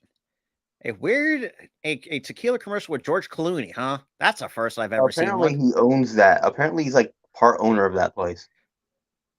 Yeah, he's part owner. He's part owner of that tequila. From my understanding, it's probably a popular tequila brand that I've talked to some of the people I've talked to. Yeah, it's the big two was Casamigos and Terramana. So I can imagine how much money Terramana probably sells. Dude, the freaking Rock owns that shit. You think that's not gonna be popular? Come on. And the 0-1 to Sanchez and fouls him back at 97. And honestly, so Wheeler tonight is averaging his fastball as average at 97.1 miles an hour, which is kind of still at his normal average because even in the regular season, he just had times when at this point, like you see the velocity dip, but not exactly tonight. Ooh, yeah, and usually hit like you said, like even in the regular season and even like you've in seen like career, 90, at least 95 to 96, but not like 90. His fastball usually averages 95 to 97 anyway. Yeah. So it's like this is normal for him. It's another normal day at the office, and the 1-2 pitch. That is chopped on the ground. An easy play for Harper. Underhand tosses, and that's going to be out number 3. Bottom 5 we go. Damn, we're under. What the hell? We're going to. We're at the halfway point. I'm telling you, it's that pitch clock. That pitch clock sped that shit up. Man. And we cut to commercial, but like I said, shout out to everyone that's been hanging out with, not just for me, but also the Tyler's too for tonight as well. Yeah. So yeah, holy God, you know what? I might have to find a way to get rid of this beer because it is really starting to drive me nuts. You told me that yesterday. You were like digging at the left side of your face with, I gotta shave, and you haven't done that yet. Come on, bro. I need or a trim because it's like I'm getting like part of my beard up my nose, and it's real good. It's driving me nuts. Yeah. But yeah, so for those who are, I'm trying to grow out my hair, see how well that works. If it looks bad, I'm just gonna go to a barbershop and have it shaved right off. And of course, I get a sock commercial. But hey, man, it's been nothing but it's been fun tonight, you know. All right, I don't know why my ESPN app said I'm gonna get deep here with these ads. I had no idea. They showed one where it was like a mental health analogy. A guy was trying to lift weights, and he's like, "I don't need help, man." He was like, "No, the weight's too heavy for you." And it was a mental health ad. Yeah, I don't know why you had to get deep there, ESPN. Yeah, that's way too deep. I'm like, you got deep. And then obviously we have a Killers of the Flower Moon coming out October 20th. I want to see that shit. It looks like she looks pretty. That looks really good. We have Robert De Niro and Leo DiCaprio. And the list for the one movie I've never liked Leo, even though I don't really hate Leo. Sorry, Titanic fans. Titanic sucks. Dude, 3 hours of lovey-dovey shit, and then like the last 20 minutes is shit going down. Like now, I will say that I like part of some of the cast. I mean, with Kate Winslet, I think she's super underrated. So I don't care what anybody says. Leo is on the one, but no one really gives a lot of love to Billy Zane. No one gives Billy Zane a lot of love in that movie, even though he plays a complete prick. But that's besides the point. Yeah, because the only thing when I think of Billy Zane is when he they did like a Cowboys skit. It's like give me the keys or something like that. Yeah. But we were at Backy, and now it's turned out to be a bullpen game. And Trey, first pitch swing, and he gets it up the middle. Game, AJ Park. Wow, 109 off the bat. Jesus, talk about that standing ovation. Ever since that standing ovation, back in June? About late August. Or no, late August? It's kind of lit a spark under Trey. Yo, I swear, dude. Well, never mind. Arizona is back up. Oh, 4-3. so apparently it's still 4-3 in Arizona. Oh, I could have swore they actually Milwaukee tied it, but I guess they got out of the inning. Yeah, they got out of the inning. No, it's still 4-3. But Alec Boehm coming up 1 for 2, but also had a crucial RBI to get the Phillies on the board. Part of that gravy train going. Shout out to Rojas in the first. 96 from AJ Puck. That's fouled into the seats. No balls, 2 strikes.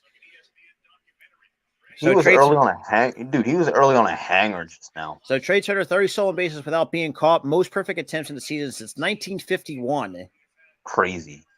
And for a dude that we've been harping on, it's like, this dude sucks.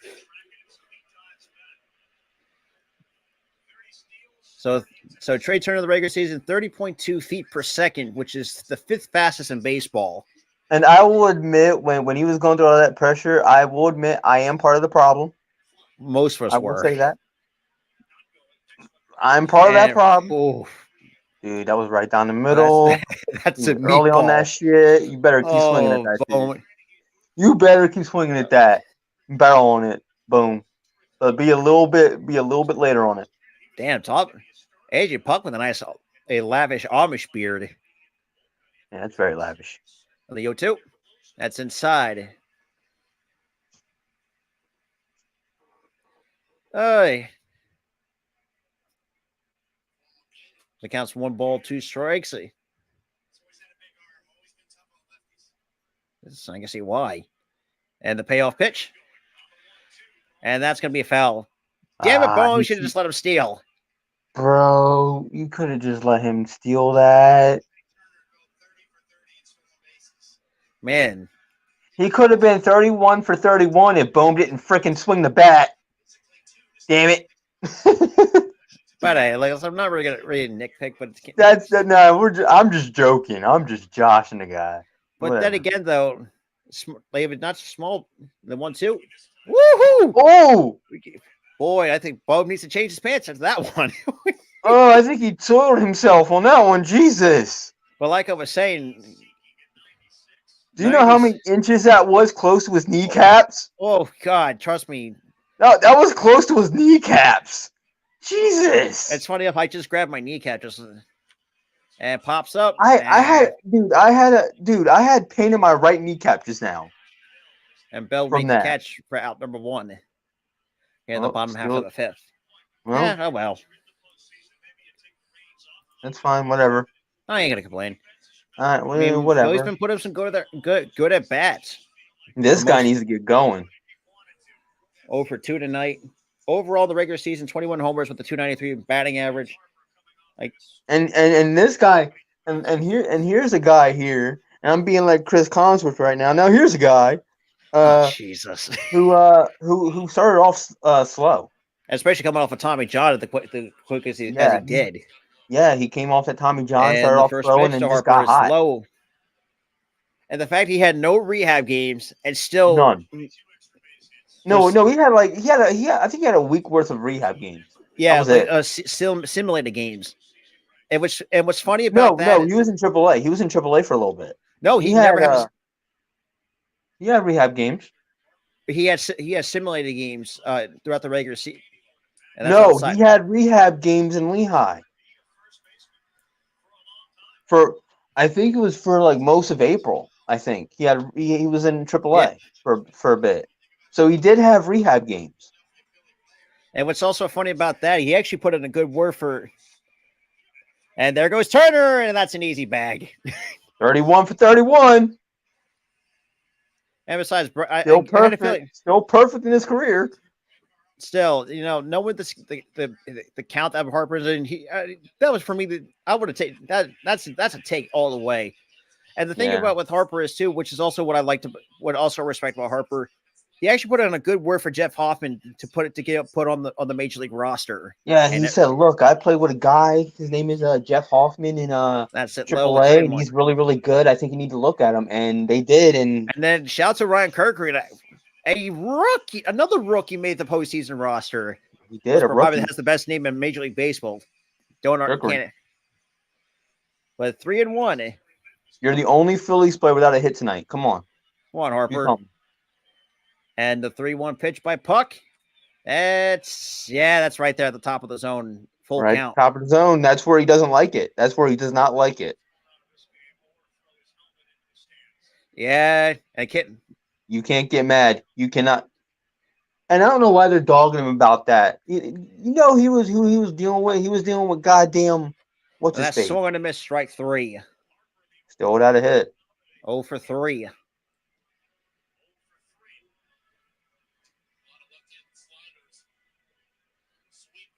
Those like outside pitches are getting to him. I don't know if he's in his head or what tonight. I think just one. But whatever it is, it's not really affecting the Phillies as much. No, it's not. Every other player is doing great. It's just Harper not doing anything. Oh, I would have first. I would have. Yeah, I'm swinging the first pitch at that. I would have swung at that shit. But then again, the downside to that, if you take a first pitch hack at a breaking ball, you probably pop it up. So, true. And that's gonna. Nope. Oh, and just got him. Just got him, not by much. Oh well. Oh well. Top 6. Here we go. It's not us. It's not us that have to work the bullpen. We still got our starter in. And see, and that's kind of what we're saying. Like this is kind of what we're and that's the thing with the Marlins too. And like we said, not having Sandy, who's pretty much and let's be real, it's kind of crazy how much a year does. I mean, had a really good season last year, but boy, this year just I'm thinking to myself, like, what the hell happened? I'm not saying, like I say, I'm not a huge hater of the Marlins, but it was a head scratcher seeing the numbers that Sandy's put up in 2023. It's like, dude has an ERA almost north of 5, but yeah, I mean, had some better starts down the way. It's just, not having Sandy in the rotation. Well, you can see why. And look, Lazaro's no slouch, but there are times you've seen where his problem, what I've seen during this time with the Marlins is like, a lot of the hitters are working them to death, so to speak. I mean, they are like 25 pitches in the first, and you had, and that was pretty much the same. That was the same number of pitches that Wheeler has thrown in 2 innings. That's 2 innings worth of work for Wheeler. And that's the great thing, though. They weren't necessarily getting base hits half the time. Some of them were flying out. Some of them were grounding out. Some of them were striking out. But they were working the counts, getting him tired. And when it was time to get it going, they got it going in that fourth. 100%. And that's what they did last year. The first 3 innings, they weren't really doing much, but they were working counts, trying to get to the pitcher to tire out, and they did. And once they did, they struck. Yeah, I mean, and this is why you see the Phillies are up 3-0, because there are times you see where the fatigue sets in, and he's been leaving pitches over the middle of the plate. It's like they're letting us say here. They're literally putting on a tee for the Phillies offense to take advantage. Here you go. Here's a first pitch over the plate. Here you go. Here's a can of corn. Here's all this other shit, right? Yeah, pretty much. And next NHL season coming up soon. We will be covering that. Yeah. Screw the Pittsburgh the Penguins. Why are they showing the whiny baby? Oh yeah, why are they showing the whiner? The bitch. The bitch. Yeah, Sidney Crosby. I gotta say, man, three Travis Flyers Sanheim players are there. No, sir, not shocked. I'm not Scott Lawton, Travis Lawton. He's there. Travis Konechny. But the first pitch to Birdie takes the first pitch. See, I'm not versed in names. I'm not versed in names though, because I'm not into hockey that much. Thank you. That's no balls and a strike. Like I watched the playoffs last year, but I just didn't. And that's in there in 95, 0-2. Let's be real. For those who are, and I'll try to and I'll flat admit I didn't watch the finals last year because that was freaking terrible. Bro, I watched that finals and I'm like, oh my god. I didn't even watch not even one period of it. It's like, yep, I'm done. That's been outside 1-2 to John Birdie. So in terms of the pitch count breakdown, hey, Philly, calm down. It was one pitch. It was one bad 20 ball. balls to 45 strikes for Wheeler. Overall, 65 pitches here at the top of the 6th. And the 1-2. Swing and miss, strike 3. There is number 5. Yeah. Let's and go. Wheeler's asking for a new ball. It got scuffed.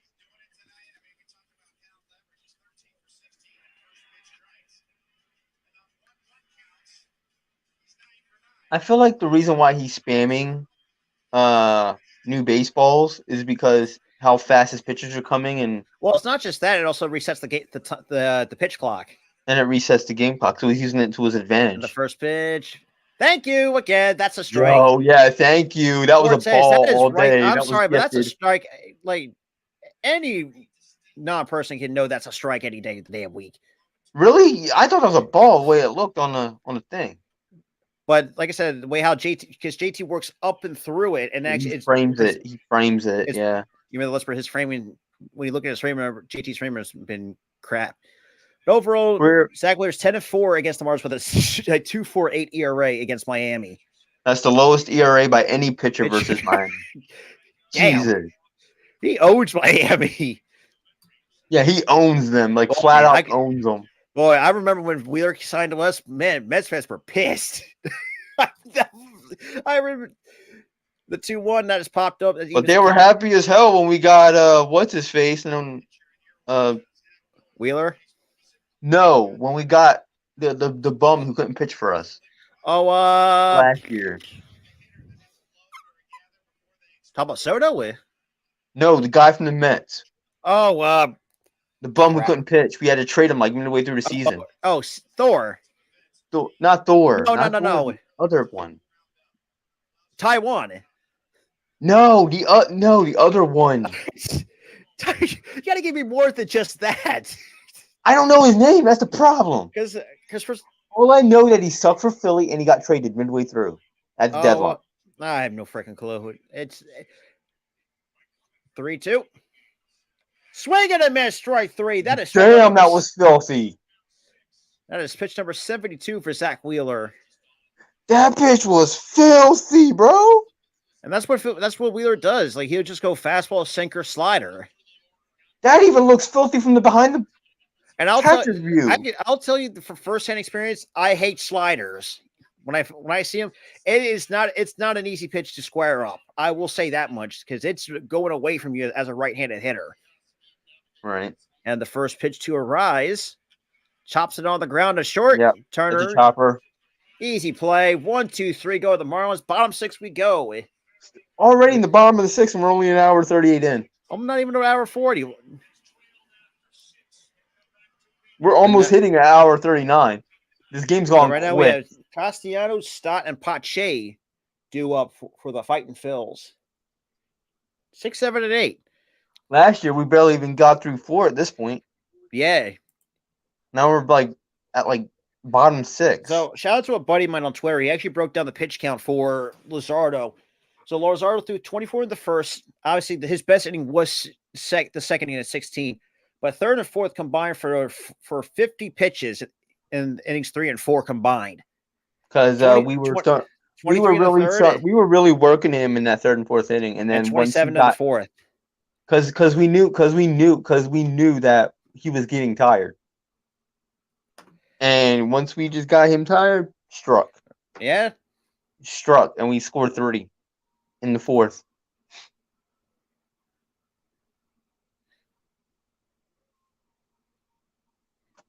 And that's what they got to do, and that's what they did last year to get to the World Series.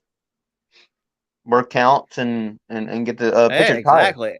And it's not just that too. I mean, we're not really relying on the long ball. No, we're not.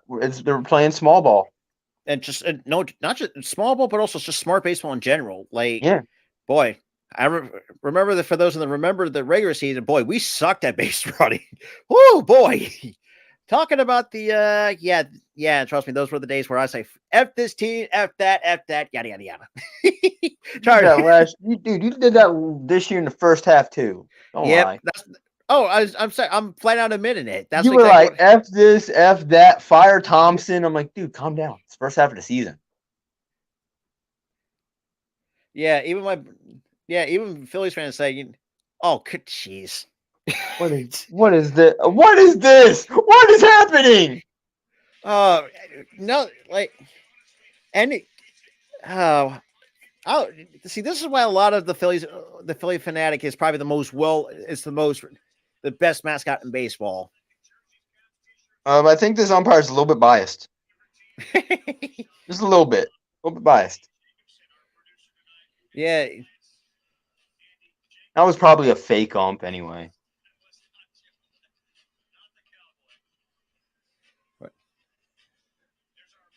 And then obviously, all right, Saturday that looks like a good game. Monday, ew. Yeah, no. Tuesday, decent game, and Tuesday at 10:30, a decent game. The first pitch is but avoid the Monday night game at all costs, people. Avoid it. This year's primetime games were ass. Oh my god, they're terrible this year. Like what? Oh god! For those who are the only one that was good was Philly and the Vikings. And we got another good one too against Miami on the 22nd. That's it. That's the only 2 primetime games right now that I've heard of that are going to be good. To our buddy Gooley, God bless you on Thursday night. Oh Jesus! Oh Jesus Christ, man! And like I said, we're not being facetious. It is. Ugh. But here's the thing: after last week, his sanity is fucked. But then again, no one Gooley. I don't think he really cares at this point. No, at this point, he's like, I'm done. Because I mean, but no, I've never seen that guy pissed. He was pissed. Well, I mean, jeez. It sucks to be a Chicago sports fan, anyways. It does nowadays because you had the Cubs collapsing at the worst possible time. Yeah, you had the Cubs you had a good chance at the playoffs. 92% chance of making the playoffs, and somehow you screw that up. Yep. 1-2 pitch. You went from 92% to 0 quick. I was like, how does that happen? I don't know. I'm not really. And yes, for those who are Bears fans, I did drop a video, I think, yesterday or a day or two, about what's next. Like I said, I really didn't go too much detail, but I've kind of broken down to the bullet points, so I highly recommend you guys check that out. The 1-2, that is chopped on the ground, foul. He nearly fell on his face with that swing. Jeez. Man, don't hurt yourself, Nick. It would have been so much better if we actually did flip off the dugout. But I was like, no, I would have gave you my ring finger instead. Like we're on national TV. I'm gonna flip you off, but I'm gonna do it nice way. Pretty much the PG way of flipping you off. The PG way of saying "F you." And that's outside 2-2. Well, we got what you were trying to do, Nick. You were trying to stone cold him. We got what you were trying to do. Yeah. You got Dalton jerseys. You got Turner all that. And shout out to Reese Hoskins for the first pitch. And let's be real. Yes, I know what Hoskins going down was that's fouled back. But he's been nothing but short of pretty much like a good luck charm, I would say, during this time, rehabbing from that torn ACL. I gotta see a Rollins jersey there. Oh, someone's got a March jersey. Okay. And the 2-2. What the heck you were swinging that? That's one away. That looked like he was in the zone for a while and rose up late. Okay. I would have swung at that shit too.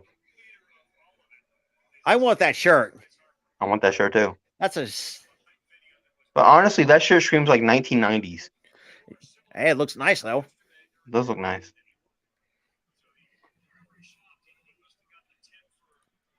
I got one away here in the bottom of the 6th. The first pitch is outside. 1 ball, no strikes to Stott, who also came another clutch base hit to drive in 2 here tonight.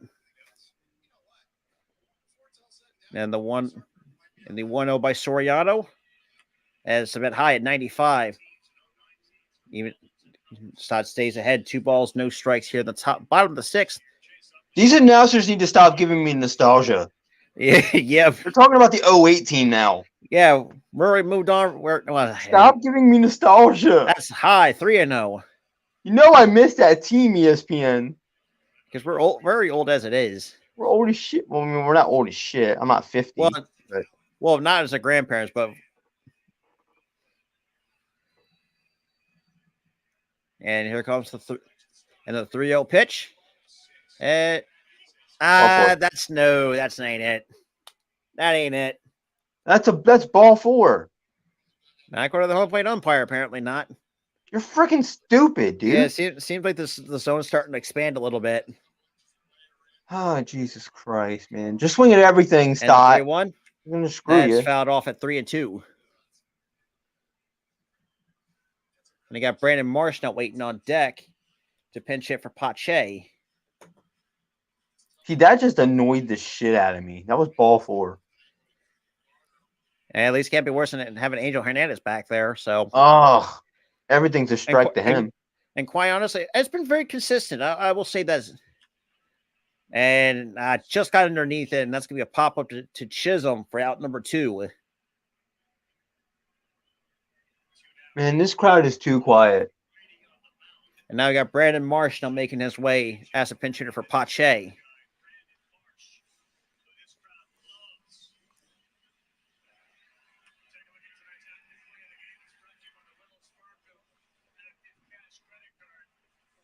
Yep, Rojas is Rojas is clutch tonight. I mean, Pache not really known well for the bat, but just play simple pepper. That's all you got to do. Yeah, and then you got Pache playing pepper with the baseball too. And for a guy that had his bat stinks. But since coming since coming from Oakland, but March overall not a bad season. 277 on the throughout the regular season. Yep. Now we got a quick meeting. Well, that's gonna be I think the second or third mound visit because you're allowed 6 per game. 6 mound visits. Because I actually had no issues with them having given 6 mound visits because boy, mound visits back then were taking just like I was like, can we get on with the game, please? Holy crap! It was like 10 mound visits a game. What on earth are you doing? What are you doing, Hoskins? I don't know. What were these moves? Having fun. And the first pitch to Marsh. Yeah, he's having fun. Oh, he just swung at that. Yeah, it takes the first pitch slider for strike 1.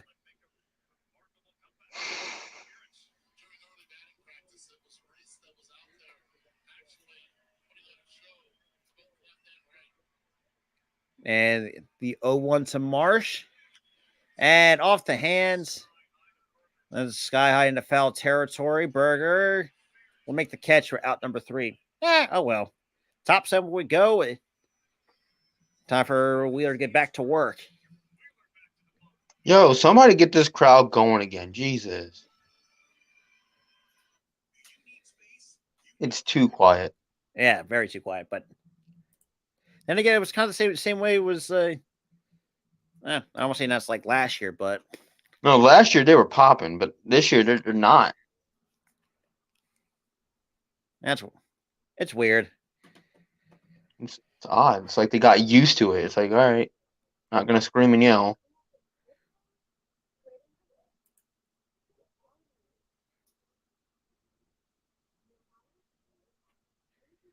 Well, thank God we scrapped NXT because boy, holy crap, this is So yeah, so Cena's coming to NXT. Cena? Yep. Why? I have no freaking clue. Oh my god. It's so stupid, bro. That is so dumb. This is why I don't watch NXT. Yeah, because he's going to be in the corner of Carmelo Hayes next week on NXT. Oh. Well, thank God, at least we got AEW Dynamite and Edge's first ever match. That's not this week though. That's next week. That's what I'm saying. Next week. Oh yeah, next week we got Edge's first match. I'm still reeling from that. It's like, how does that even? And I know, and I bet you I know why they're bringing John Cena and NXT. Yeah, they're trying to compete with the Elite. They're trying to compete with All Elite Wrestling. Well, you ain't gonna win because they got friggin' Edge. Yeah. And it's not like it matters anyway because both companies are good. Just stop with the competition bullshit.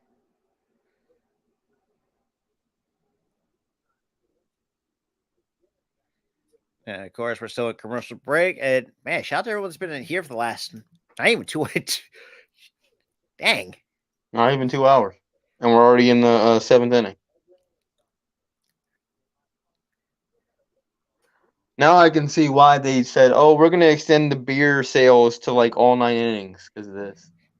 Yep. Because you're in and out in like 2 hours. Not even. Yeah. I mean, Wheeler has been very good tonight.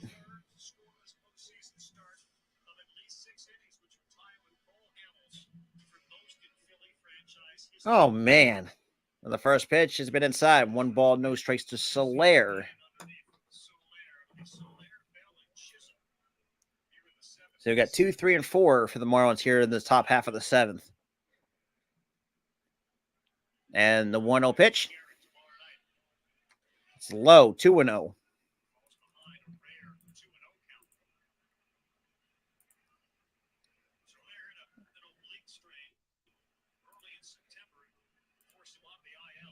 And we're with the 2-0. That's in there at 96. Get back at the count, 2-1. And you got Huascar Brazoban warming up at the pen for the Miami Marlins. And the 2-1. That is. Oh my God! Don't kill yourself, Soler. Damn. Oh God, that hurts my ribs. Jesus, you can tear an oblique swinging like that, Soler. Well, be careful. Hey, Wheeler say here it is. Try to hit it at 97, and the pitch, swing and a miss, strike 3. That is strikeout number 7 for Zach Wheeler. I tell you what, Soler's abs are gonna be screaming. And especially he already dealt with an oblique injury in the regular season. Well, I wonder why. He swings like a dang maniac. Don't you torque your body like that. That's like, that'll hurt your oblique again. That's why you had that injury. Yeah.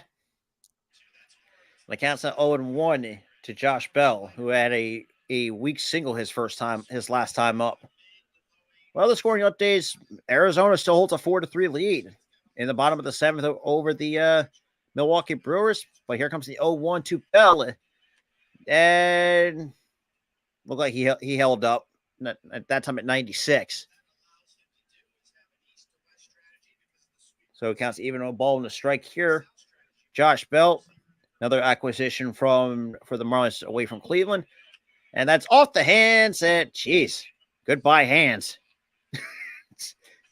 Ow. And just look at the. Oh, man. That is legitimately on your hands. And it counts now 1-2. And the pitch. And didn't bother. Got him to flinch, but there was no bite from Josh Bell. Didn't go. Did not go. Good call, Did not go. Counts even at 2-2. And the payoff pitch by Wheeler. Right outside, 3-2. Now, this is where I think this is an opportunity to at least get somebody up at this point. Yeah. I think this is going to be this last inning. At least get somebody going. And the 3-2. That's fouled off at backdoor slider. But then again, we probably can't see it because there's probably somebody getting up in the Phillies bullpen anyways. Probably. But they usually would tell you, like, oh, this guy's up in the pen. And they usually tell you anyway. 3-2 pitch. And that's going to drop in for a base hit. That might be extra bases. Plays it off the wall from Nick. And Nick just gets in there. I think it's time to take out Wheeler here. Yeah, I think it's time to take him out. Yeah, Wheeler, look, he's starting to have fatigue. He's starting to fatigue here. Yeah.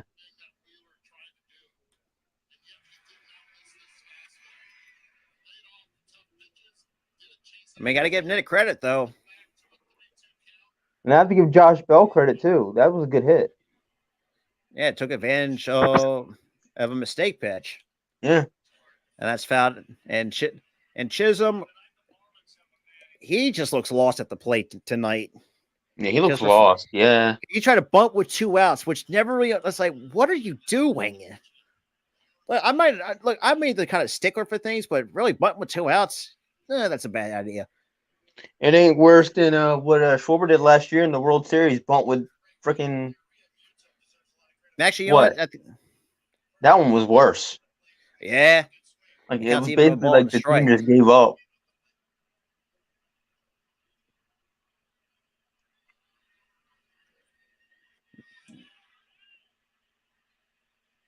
And Chisholm did go around according to the third base umpire. Oh, I don't know.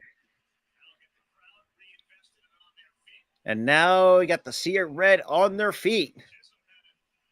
Get those rally towels swinging. Swing them. Swing them, y'all. Swing them suckers. So the count's now 1-2 strikes. And the pitch. Oh. I wonder if somebody got whacked in the face with one of them. I don't know. That's a good question. Of how close the people are.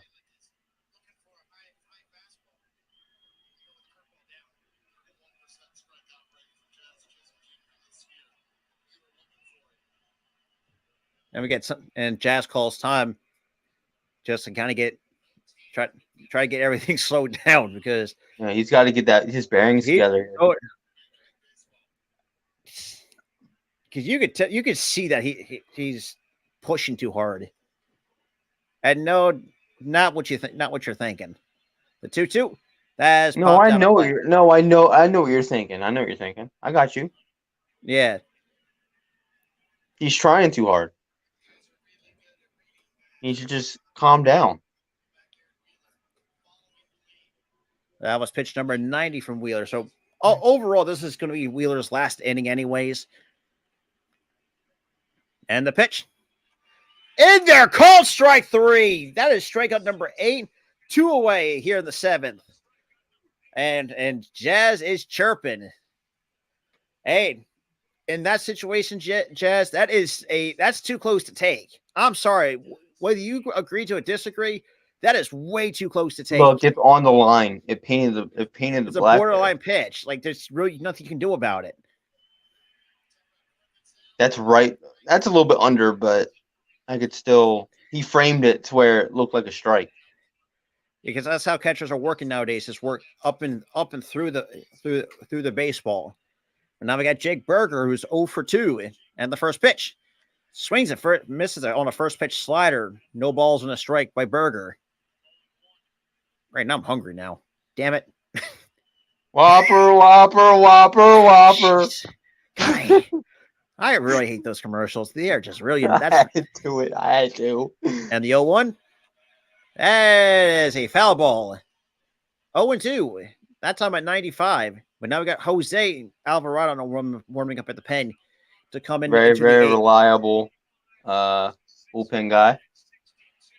And obviously, and quite honestly, really never, and especially that Mets series, really never exhausted our bullpen. So which is great to see. Yeah, the 0-2. The bullpen. And then just right in the other batter's box. 1-2. That was pitch number 94. Yeah, he is getting fatigued. Yeah.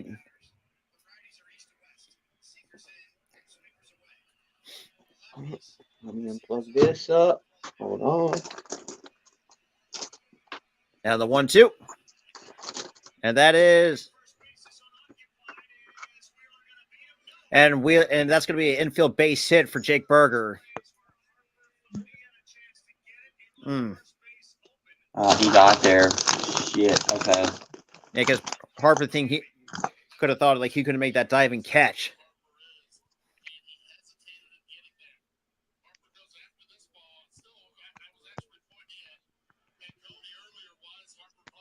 Oh shit. I fucked up.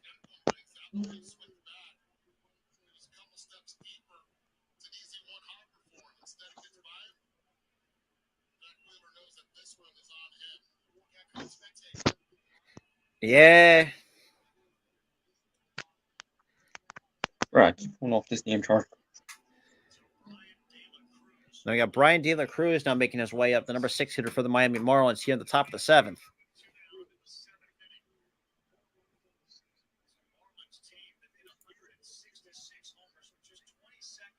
All right, at least get this final out.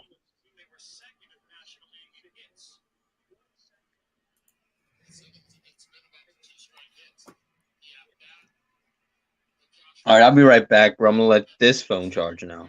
All right, man. So now we got 2 away, runners on the corners.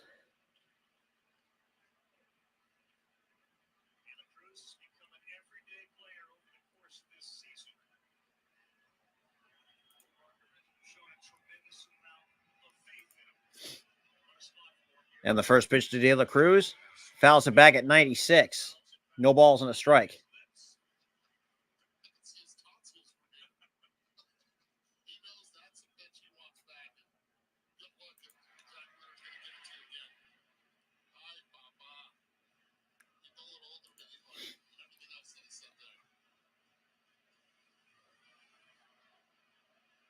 And the 0-1, it's a bit low, 1-1.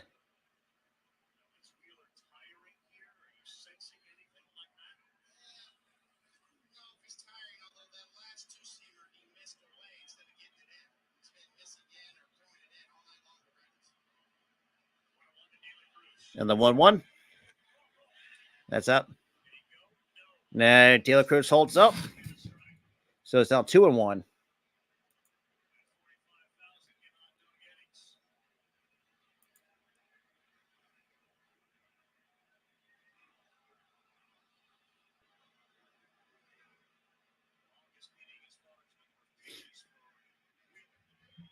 Swings and misses, strike 2.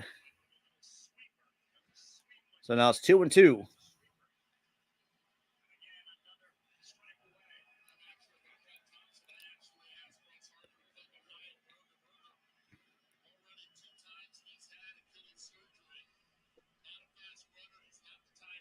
All right. Bro, I'm looking at the likes and stuff. Who did we piss off? I don't know. I could care less. So they got 2-2. Her pitch number 100. And the payoff pitch. Chopped on the ground. Easy dive stopped by Bohm. And that's an infield single for De La Cruz. That's going to push the first run for Miami. Yeah, I think it's time to take Wheeler out.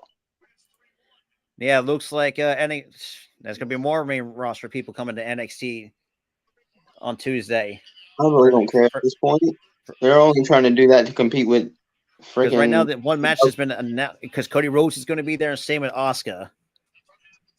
Oh, how ironic! The guy who created the other company you're trying to compete with, you're bringing to NXT to compete with the company that he created. No.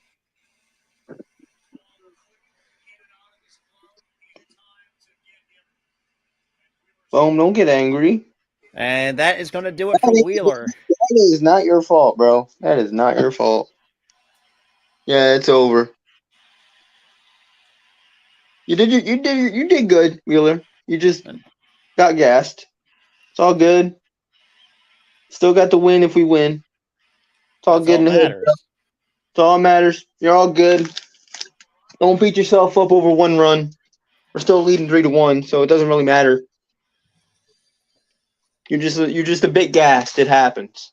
And obviously, coming to commercial break, we do have a pitching change at Jose Alvarado to come in here in the. We got 2. Oh wait. Oh, that's right. Because we put both our shits in the shit. Wait, what is it? We put both. I was like, oh, we have 2 guests. I'm like, wait, we put both our Facebook pages on here. Yeah, in our groups as well. For those who can't catch it in our groups, yeah. But yeah, it's been fun hanging out with you guys, and I don't know who I angered or Rob angered with 3 angry things, but whatever. They got two likes and one angry face. Who was the angry face though? Probably someone by Michael Price, but like I said, who the hell is Michael? Anyway. I have no idea. But yeah, sorry that we made you angry, but I don't know what we did. Probably a Marlins fan or something.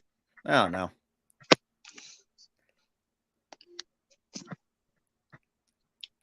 But yeah, we have the bullpen coming in now. Bohm got angry because he couldn't make a play, but it wasn't even his fault at that point. Let's be honest. It wasn't his fault.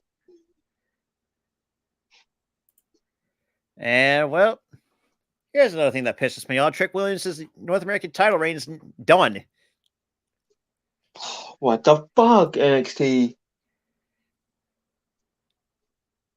You literally had a story there for Monday night. You would have had Rhea turn on Dom.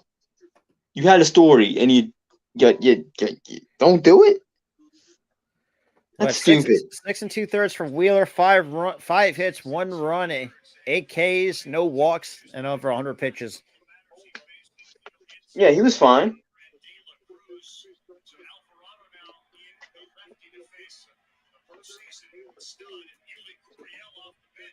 And you got Yuli Gurriel now to come and takes the first pitch in there at 90. Jesus.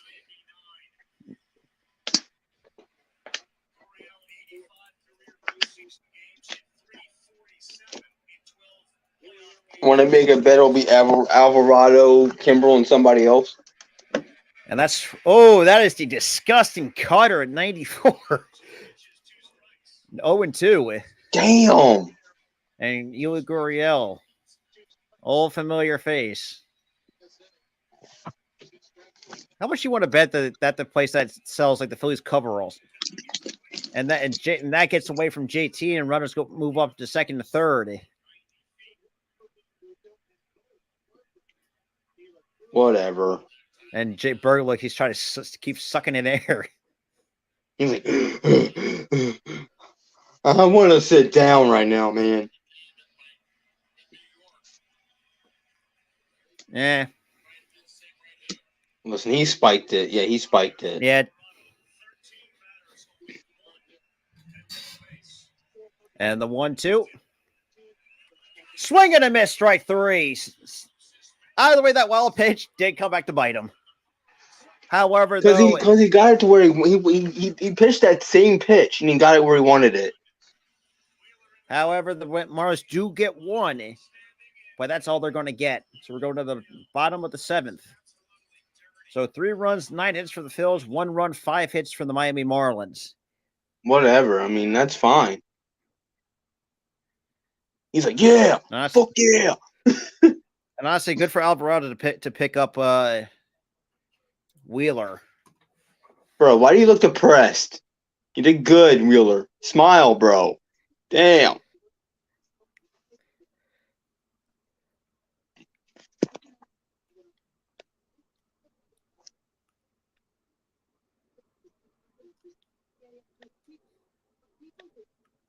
This stream was a hit. Yeah, this was a hit. Because I was not doing nothing anyways. So, knowing the Phillies were playing this, I screw it. You're like, you asked me that yesterday, like, bro, you want to do the game tomorrow? I'm like, we always do. We always do like game 1, and then I watch with my mom like the rest of the series. Yeah, and yes, I know we could have had Dante, but Dante was kind of a little bit under the weather. Hope you get some rest, Dante, and we'll see you next time, bro. Yep. But again, knowing Dante, he probably had if you talk about the best one of the sport fans that we know personally who had the best week, it's definitely Dante. That's for sure. Yeah, but bro, last year he was insufferable. Yeah, because after the World Series for like a week straight, every stream he comes in and just laughs. And rightfully so. I mean, he earned it. He earned it. He did, man. But again, knowing Dante, as long as we worked with him, like he does it in good fun though. That's it's all in good fun. It was all in good fun.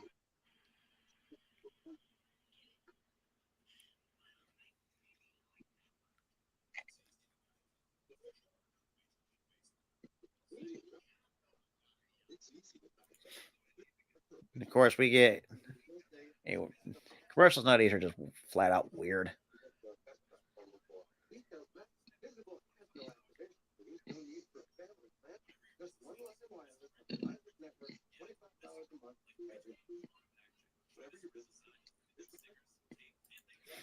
He's one of those famous people that I just forgot about. Who? The dude from that phone commercial that I did just from Seinfeld. I'm like, he's like one of those actors that you just forgot about. Oh, I think it was Jason Alexander. I think his name is. I don't really know. I think, but he's like one of those actors that I just forgot about. Like, oh, he's still a thing, huh?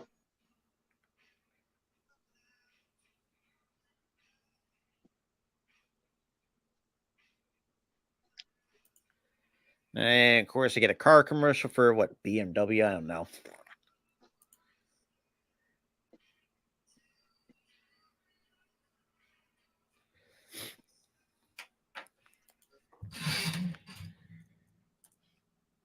Well, no, it's not for BMW. It's Volvo. Well, another forgettable car brand. Ugh.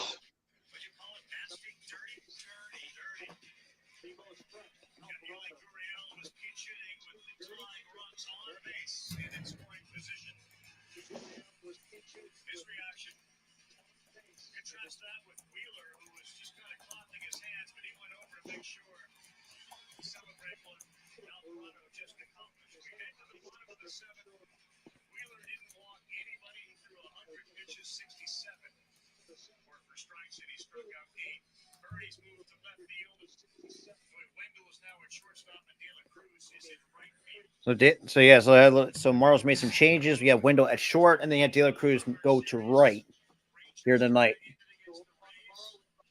And then obviously, so the Rangers take the Rays because let's really like the Rays are kind of ass. Blue Jays and Twins. So congrats to the Twins for finally making right the ship. Finally snapping that losing streak in the postseason. D-backs and Brewers at 7, and now we got also, yeah. Shout out to the D-backs making it back to the playoffs since first time since 2017. Yeah, jeez. The first pitch, and fortunately, just confused. So I was like, "What the hell just happened?"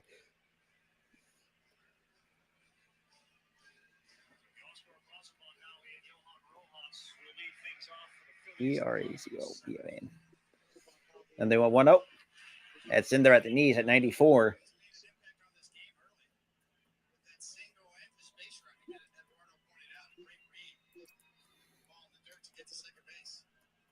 And then 1-1. Yeah, and Rojas went according to the home plate, the first base umpire. Yeah, he went on that one.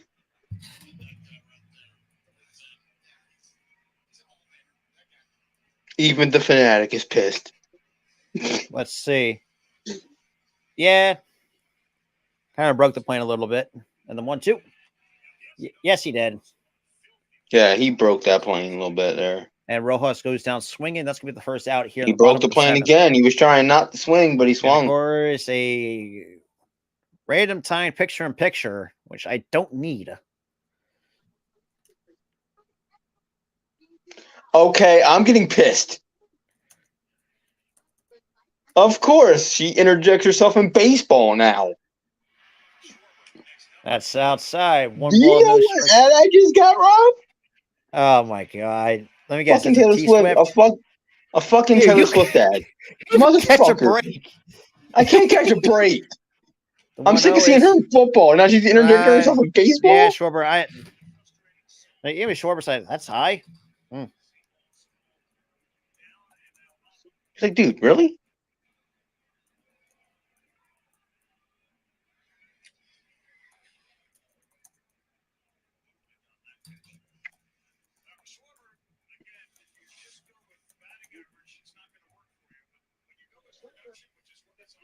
So 40 homer, 100 RBI, and 100 runs and 100 walks. The only other 3 to do it. Schmidt did it back in 79 to 83. Jim Thome and the big piece, and that is swung. That's going to be fouled way back into the seats from Kyle Schwarber, who's 1 for 3 tonight.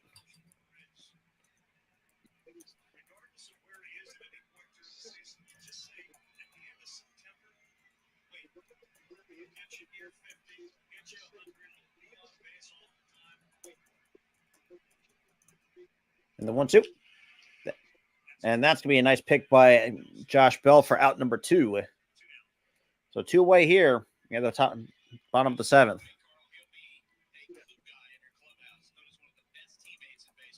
I feel like we're just going to coast to the 9th.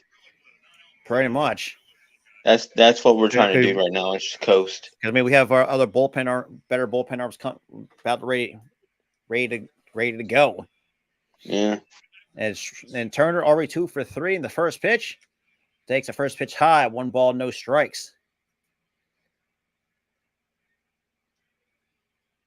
Then you have the fanatic. I don't know. What is the Fanatic doing? And the 1-0, that's way outside.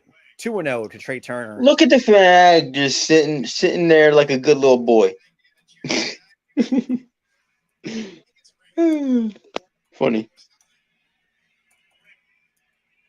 And that's oh no, that's it. And Trey's already what? chirping. Yo, this umpire freaking sucks. Yeah. That was low. And that's swung and a miss, strike 2. Oh, that should be a 3-1 count. Should be a 3-1 count right now. Should not be 2. That should not be 2-2. That is some bullshit. Excuse my French. And the 2-2 is outside 3-2.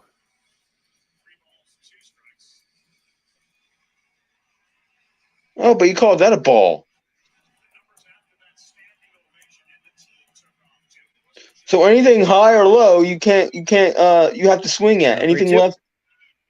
Inside, that's good. And Turner will draw a 2-out walk here in the bottom of the 7th.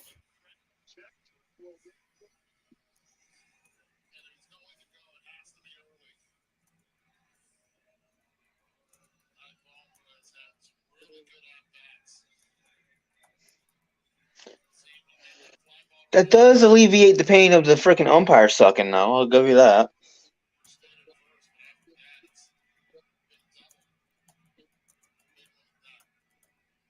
That's inside. 1 ball, no strikes to Alec Boehm, who is 1 for 3.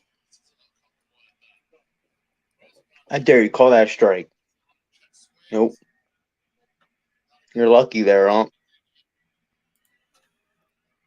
And the 1-0.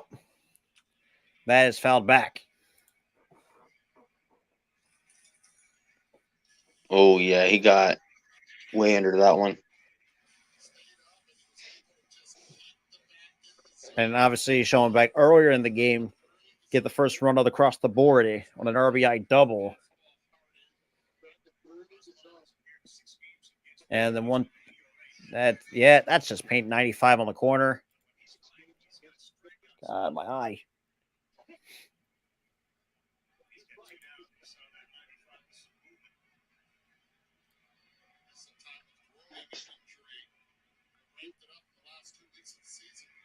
That's low, and Turner steals another bag.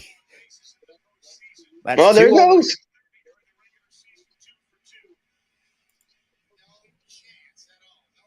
You got to be quicker than that, catcher.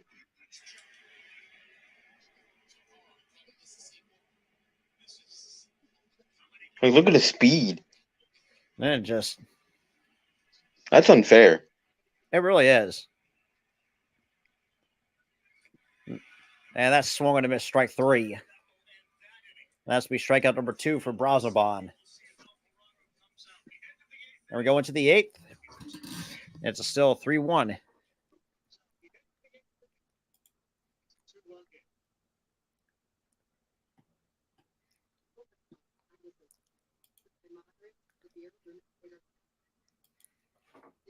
Not a lot of offense in this game.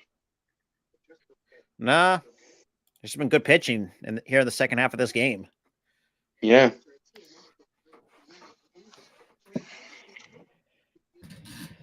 And of course,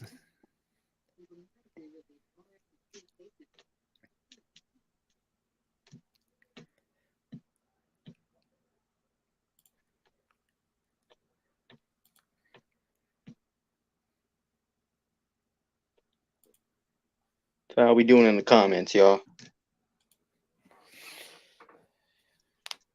Probably one of the slow days, because I mean, slow second half of the game of any baseball game that we've done in quite a while.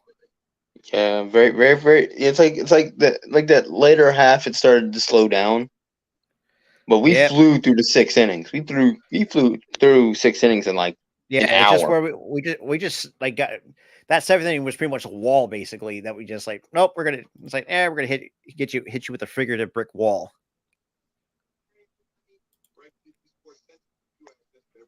Oh yeah, I get Taylor Swift and her other half. Jesus. I feel like sports wants to torture me. Like Jesus. Like, I don't care about the relationship, bro.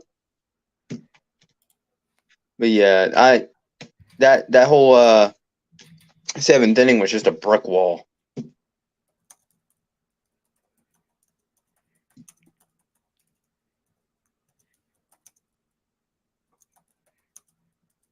Oh no. What did somebody text you? No? Mm. Why'd you ask that? I just had a crazy. Jesus Christ. Crazy. Yeah, I apparently missed the C. I You caught had a myself. I crazy. said crazy. Was that your crazy thought? Is that what you're trying to say? Yeah. But the first pitch is in Damn. there. Strike one. No balls in the strike. They're keeping they're letting Alvarado go too, I guess. Yeah. And the 0-1. That's a bit low. 1-1.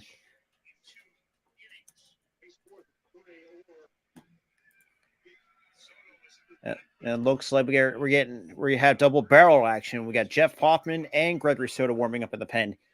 Swing and a miss. Strike two on a nice little cutter at 94 from Jose Alvarado.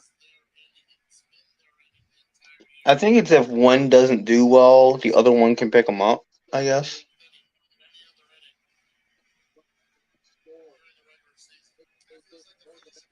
And I think, well, for Hoffman after this pitch, he's the kind of guy that's pretty much an emergency cleanup in case of emergency. Right. Just a bit inside, 2-2.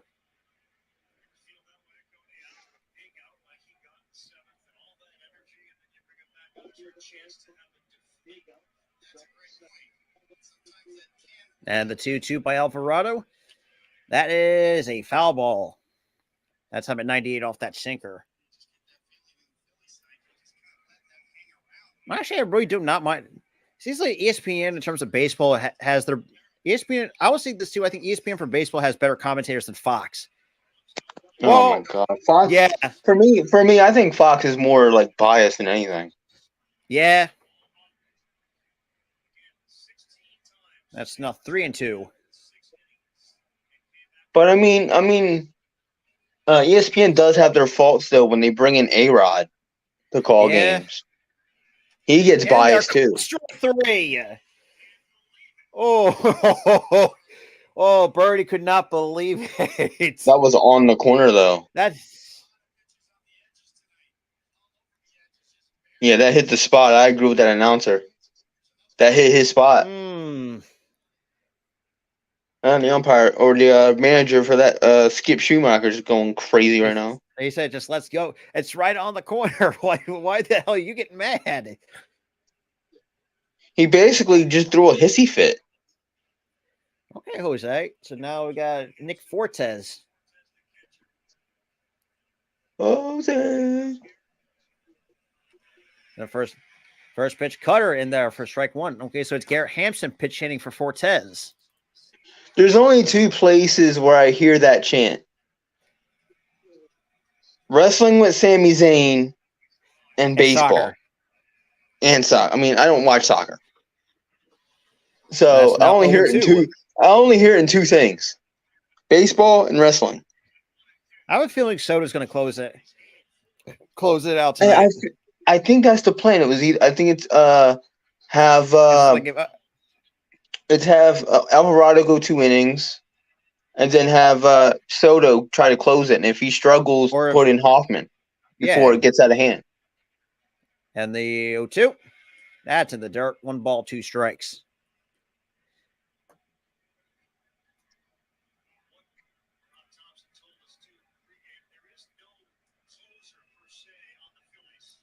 Yeah, well, that's no surprise. It's closer by committee. And the 1-2, chopped on the ground. Easy play, nice little backhand. Nice strong throw for out number 3. So we're going to bottom 8. 1, 2, 3, go to the mark. Or so that's out number 2. I'm sorry, I can't count for shit. My bad. Happens.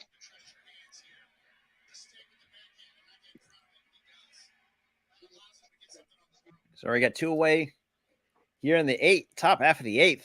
I mean, right now Wheeler did a good job. Now the bullpen. I mean, it's just like I know it's as close as it is, but it's been nothing but lax and free with the guys that we brought in. First pitch is at 90. Jesus, 99 at the belt. Yeah, okay.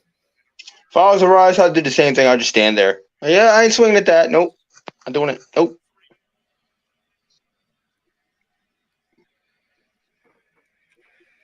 Off the hands, and that's going to dump in for a base hit. And yeah, it looks like Arias is still hurting. Yeah, so yeah, Arias looks like it's not a full 100%. Because obviously, I think the last game he kind of looked like got late. I think took a foul ball off the foot, and then still.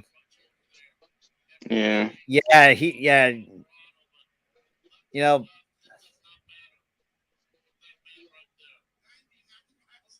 Yeah, he's doing that. He was doing a half run, half limp type of thing. I will say good inning and a third for Jose Alvarado. Yeah, very good inning and third.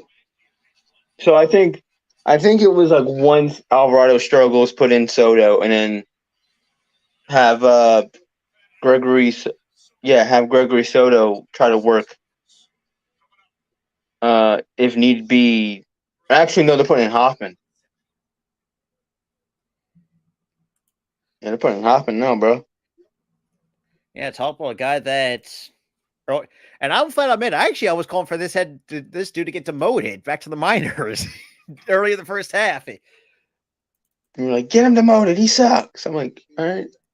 I'm like, but then again, I agreed with it. I'm like, yeah, this guy isn't ready. And until the second half comes around, he's been Mr. Reliable ever since. So I was like, yep. Boy. But then again, you were like, oh, he sucks. He doesn't deserve to be up here. I'm like, oh yeah, he's not ready.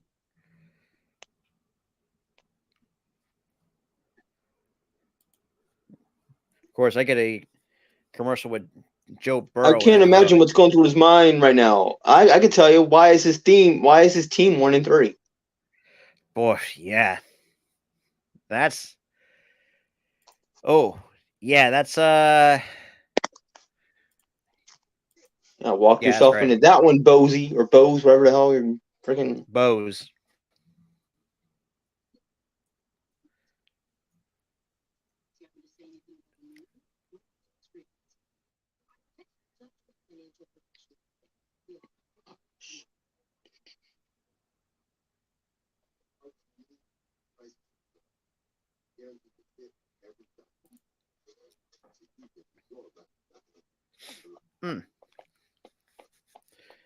Of course, I get really a NyQuil. I haven't had ZQuil. It's basically just liquid like sleep shit. It's basically liquid melatonin. That's what it is.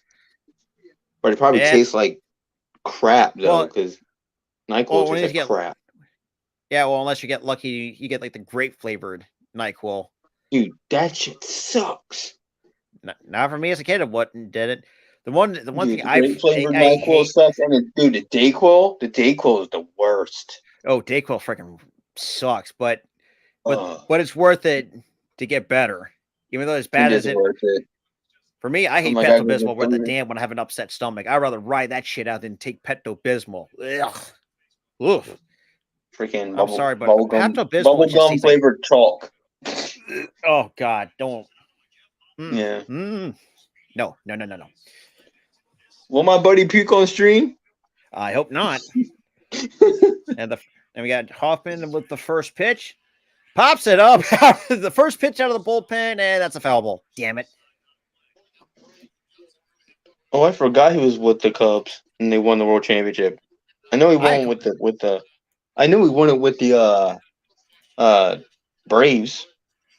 Oh yeah. But I didn't know he won it with the Cubs. Yeah, that didn't when I watched the entire World Series, I did. Oh yeah, that's right, dude. He sucked offensively. All right, dude. It was right off the hands at 97. But yeah, Soler during his time with the Cubs, I think during the postseason, I think was hitting like $190 something. Probably, yeah, he was just terrible offensively.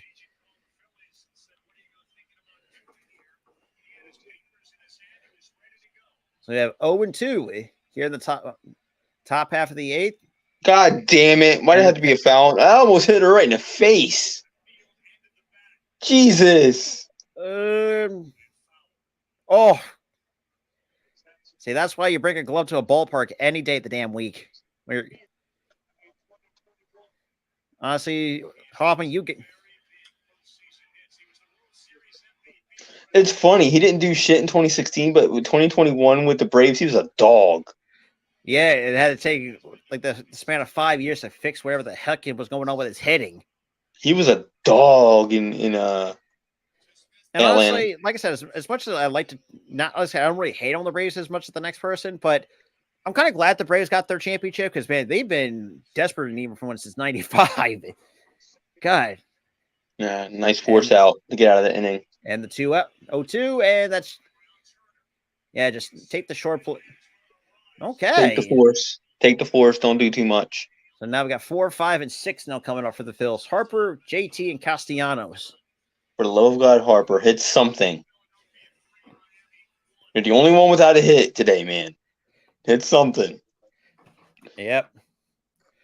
Well, we get to a cut to commercial for me having an advertisement for a chair. I got all like NBC shit.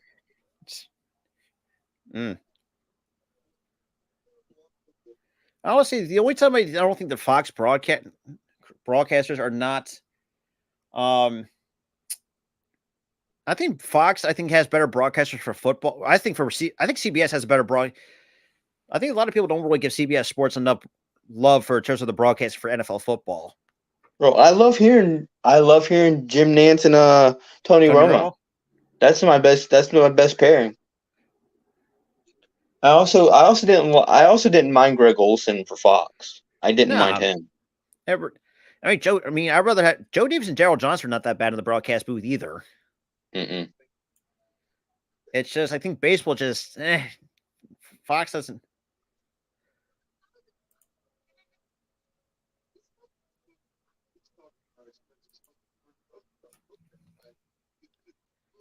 I swear, I feel like I'm hearing something outside my house, but I feel like I'm going nuts. What do you claim you're hearing? What is your mind? It's somehow my brain's telling me I hear wolves outside my house for whatever reason, but there's no sound whatsoever coming outside my house. Bro. I'm going insane. You hear wolves, but you're in a place that doesn't have wolves. It sounds like there's howling, but there's you're going nuts. Yeah, I am going insane. Oh my God, bro. Hey, look, we're going to show all the teams except for 2 that missed the playoffs in this little ad thing. So don't copyright the freaking. Yeah. Christian Walker with a big hit there. South Carolina Gamecock. 6-3 Diamondbacks in top of the 9th, 2 out. They basically take game 1. Yep. Quite honestly, like I said, Brewers, all they're good for is pitching. That's all it is with them. I mean, they have some good hitters, and that's why they win games. And the first pitch from Okert is low, no balls and a strike. Sorry if I cut you off, but what were you saying? No, I was just saying they have good hitters. Like Christian Yelich had a bounce back year. Yeah, boy, can't you imagine how many times? I mean, it's like, man. And Harper, that dumps in for a base hit. Thank God you finally get a hit in the 8th. I mean, it doesn't matter because the rest of the team picked you up, but thank you. So now your stat line doesn't look dumb. Like you didn't do anything. And they have Jacob Stallings behind the plate. Yes, he was like, I got whatever. I got big whatever. I don't care. Finally got that out the way. Yeah, I feel the same way, Harper. If I was struggling like that, I feel the same way. Like, whatever, I got to hit. But okay. First pitch. Takes the pitch low. 1 ball, no strikes. My first pitch slider to JT. He's also 1 for 3 with a single and a run scored. Yes. Here tonight. Yes. Overall, not too shabby. 70-62 OPS with a 252 average. So another 20. Looks like Kimbrel might be closing it in the 9th. Oof. Yeah. Shit.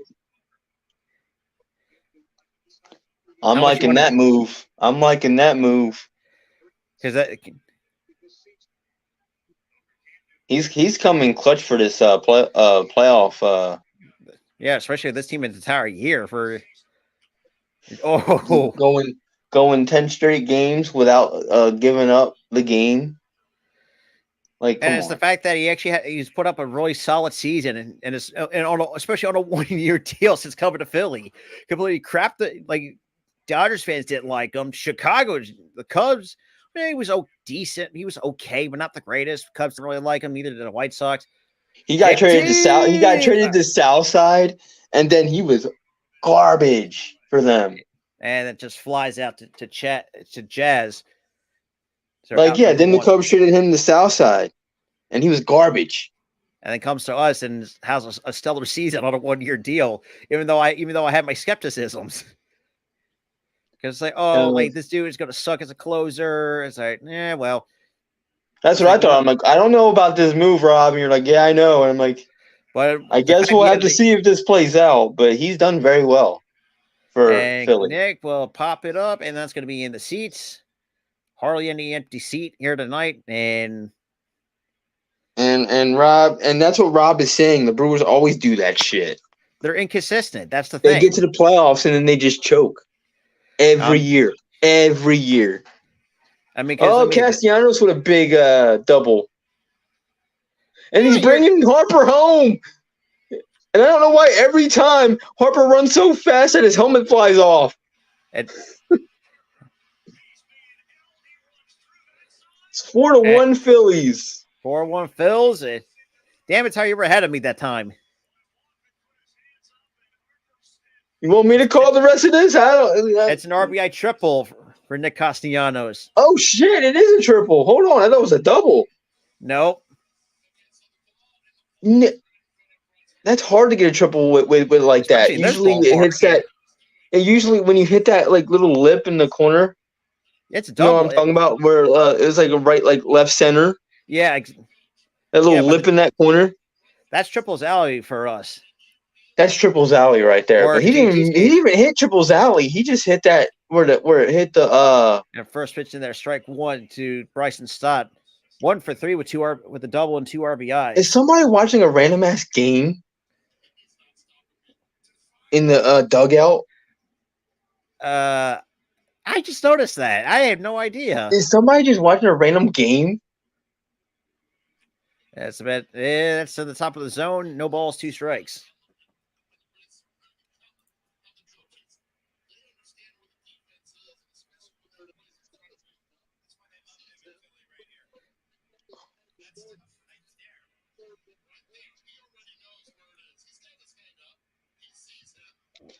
Even Dusty wants to say, nope, put it. My cousin tells me this every time. I think the Rangers are sweeping the Rays. That's what he says. I could see that. I see that too. Well, because we got Evaldi and Eflin tomorrow. And swings and misses, strike 3 by Bryson Stott. Oh, we did that on purpose.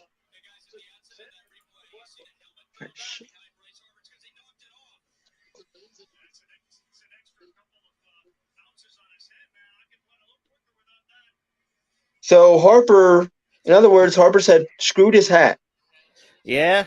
He said, I don't want that. And it blew through the stop sign. And it really paid off. And first pitch is high. 1 ball, no strikes at 93 from Okert. I mean, when you got a lion mane for hair, I would do the same shit.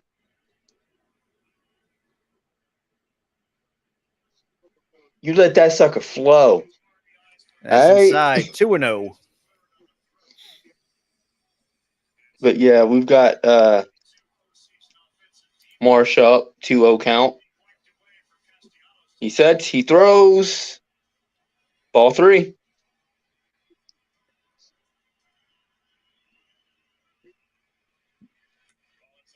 Am I ahead of you or am I still ahead of you? Maybe about like a few seconds or so. Okay, I can still call. Sets, throws, strike. No, it's probably a green light take anyways.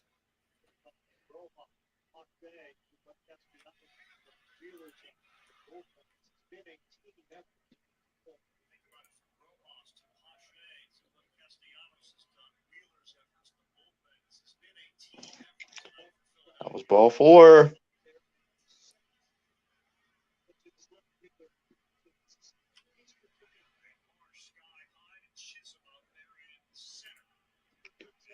We got 3, 4, 5 coming up.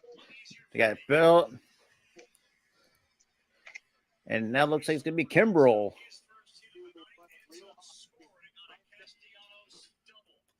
Okay, so it is a double. Yeah, so the way they're scoring, that's a double and advance on the throw. So it's not going to count that as a triple. So you were right. And now we know the answer as to why every time Harper base runs, the hat always flies off. He does it himself. He doesn't. He's been doing that for over a decade at this point. We know the answer to that now. I thought it was like he just had bad luck with the hat. Nope. He just flips that sucker off. Of course, we get another. I still got to watch the rest of season 1. Catch up, man. Dude, I got to catch up with all the Marvel shit. But I gotta say, Loki overall, whenever I watched the entire first season, I thought I actually really enjoyed it for what it was. Don't spoil it. Don't you dare freaking spoil it, dude. Besides, I don't remember much any of it anyways. Okay, good.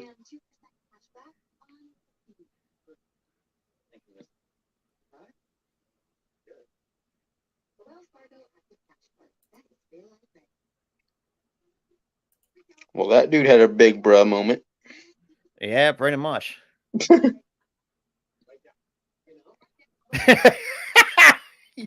Key said, Harper said, just F you, I'm going. Nah, Key, he said, fuck this hat.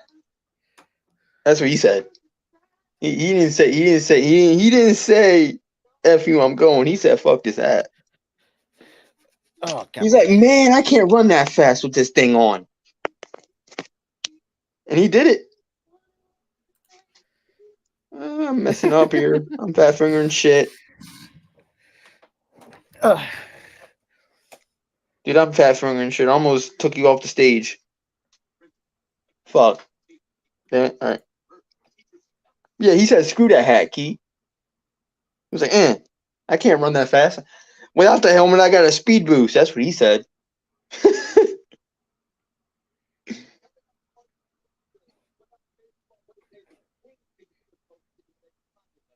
Yep, 0-18 streak snapped. Yep, which is crazy.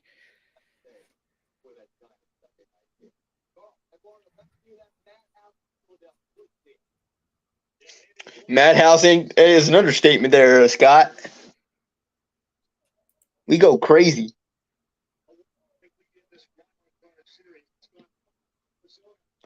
0-1 pitch. Well, that's first pitch was a strike. I'm surprised no one's actually imitating his stance like they did years ago. Yo, what fans? You were more fun in like 2015 when you did that. Man, that's a missed opportunity. You could have done that now. You're on national TV. Do it. Do the thing. Oh, what are you, a PGA golfer there, Josh Bell? Jeez. Oh, 1-1 pitch, and he smokes it.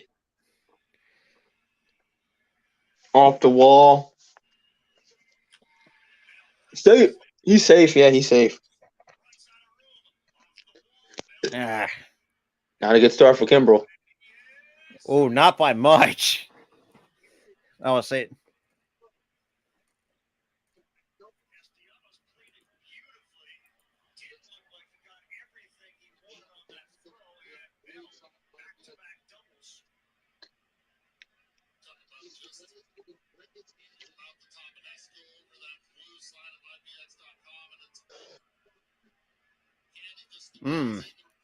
That was way too close. Oh, good start, Kimbrel. Gotta get it going. That's ball 1.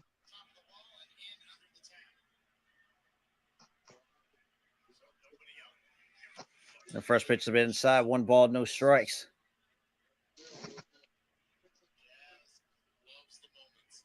He sets. Right, he throws. Ball 2. What are you doing, Kimbrel?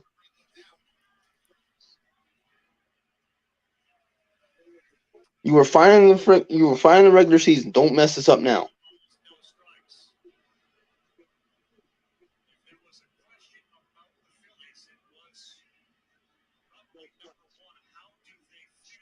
Oh yeah, he messed that one up. 1 out on a fly out to Stott. We'll take that. I'll take that too. I missed that stat because they completely cut to.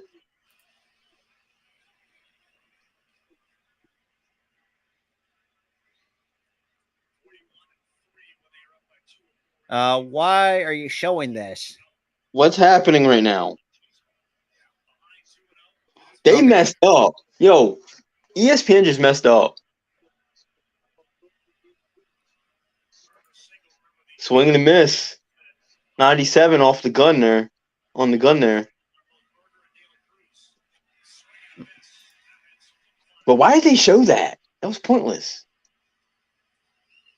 That was absolutely pointless. Yeah, that was really pointless. Oh, that was nasty. What? Yo, that was a strike. That even said it K on that. That was a strike.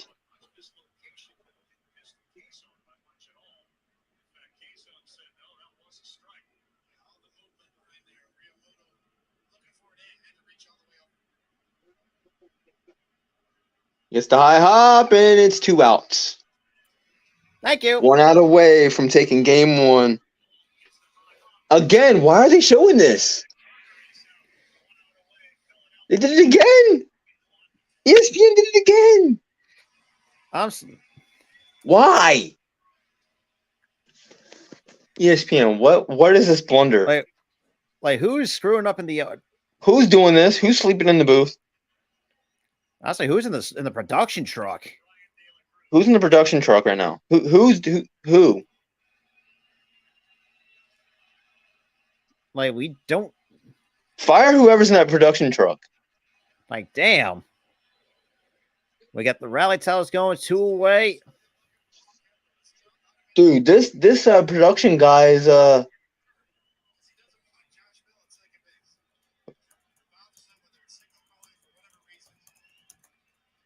what just happened? He balk?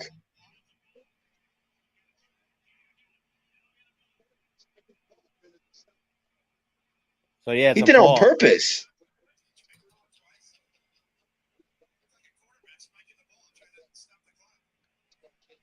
Yeah, that's a good one. Yo, what did he do? He tried to quarterback try to spike it like he's a quarterback?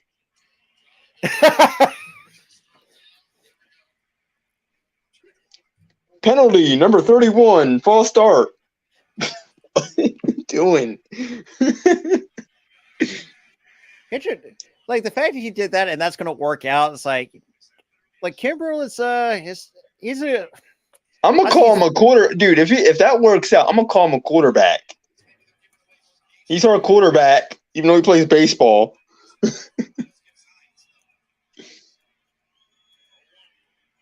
Yo, what? Just a bit low.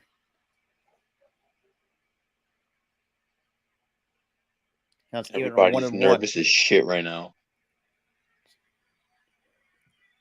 Oh, strike. One more strike, and we take game 1 of the series here. Hey, they just keep nibbling there. They're gonna call that eventually. All right, now who's messing up with the cameras? Timeout. What's going on here? Oh man. You know John Boy Media is gonna be covering this shit. Oh, it's gonna be funny. Oh my gosh, man.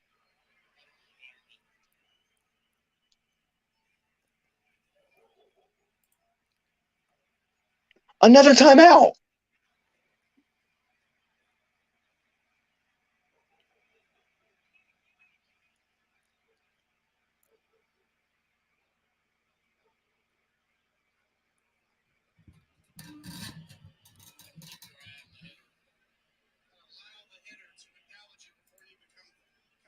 Is it raining there?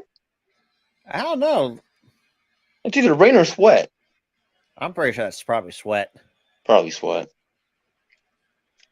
And the 1-2 count. Just overthrew that one at 97. Everybody's on their phones. Because we know we got this one in the bag. You sure about this? With Kimbrel messing up right now.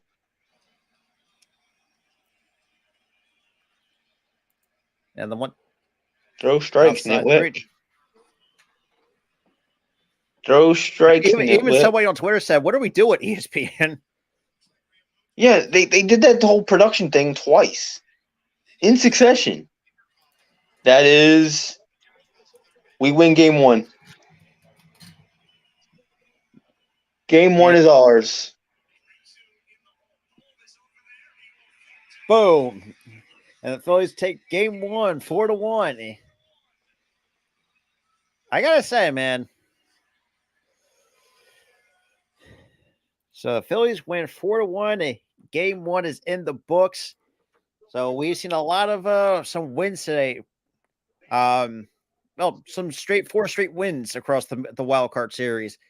I mean, Texas, ourselves, Arizona actually pulled out a win over Milwaukee, and there's another team I'm probably forgetting, but regardless. Yeah, so shout out to everyone that's been hanging out with me, Tyler, tonight. Yeah, it's been great to be back after for another straight year of Phillies postseason. And it was kind of weird the end there. You had Kimbrel QB spike it twice. Yeah. And it worked. How? He QB spiked it twice. That's funny. But yeah, we take game 1 of the series.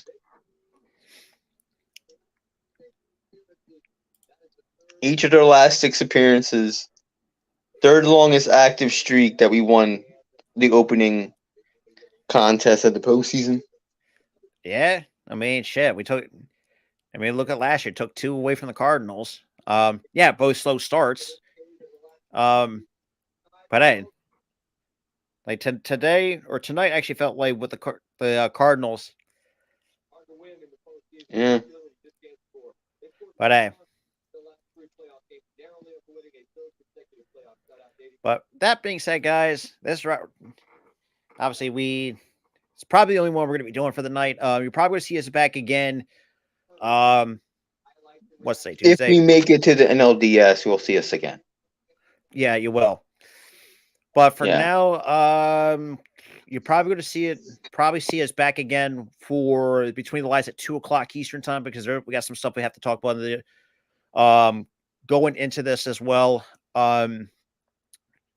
Outside of that, like I said, with the rest of our schedule looking like, we'll be back at again for SmackDown. You know how it is every Friday night. Also 6:00 Eastern time for the All-Star Sports Show. Like I said, you guys don't want to miss that. Like I said, we got some good stuff coming, you guys, for the week. And so October Saturday, probably nothing. No. So if we're not doing anything on Saturday, you want to do our second charity stream? Or maybe unless Ghoulie wants to, or we do a watch party with Ghoulie for Fastlane. Oh yeah, Fastlane this Saturday. Yeah, we're probably doing a watch party if he is up for it. I don't know if he's. Which I think he's probably going to do, because I know he said he can't make it to can't go to Fastlane. Yeah, he can't go to Fastlane. Yeah. So well, I guess probably. But Key, you can breathe now. Kimbrel did not mess this up. He did not mess it up. No. I think the bullpen actually pitched pretty well. I feel like ESPN messed up in the 9th inning more than the bullpen did.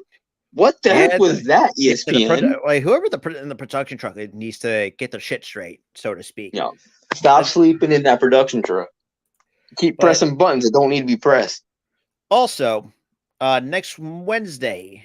So obviously, probably no Dynamite this week. None this week? I don't know if we would. No, because I think. No, because you think what? Because Edge's actually not wrestling. He's wrestling next week on Dynamite. I know, but we said we were going to do Dynamite on Wednesday.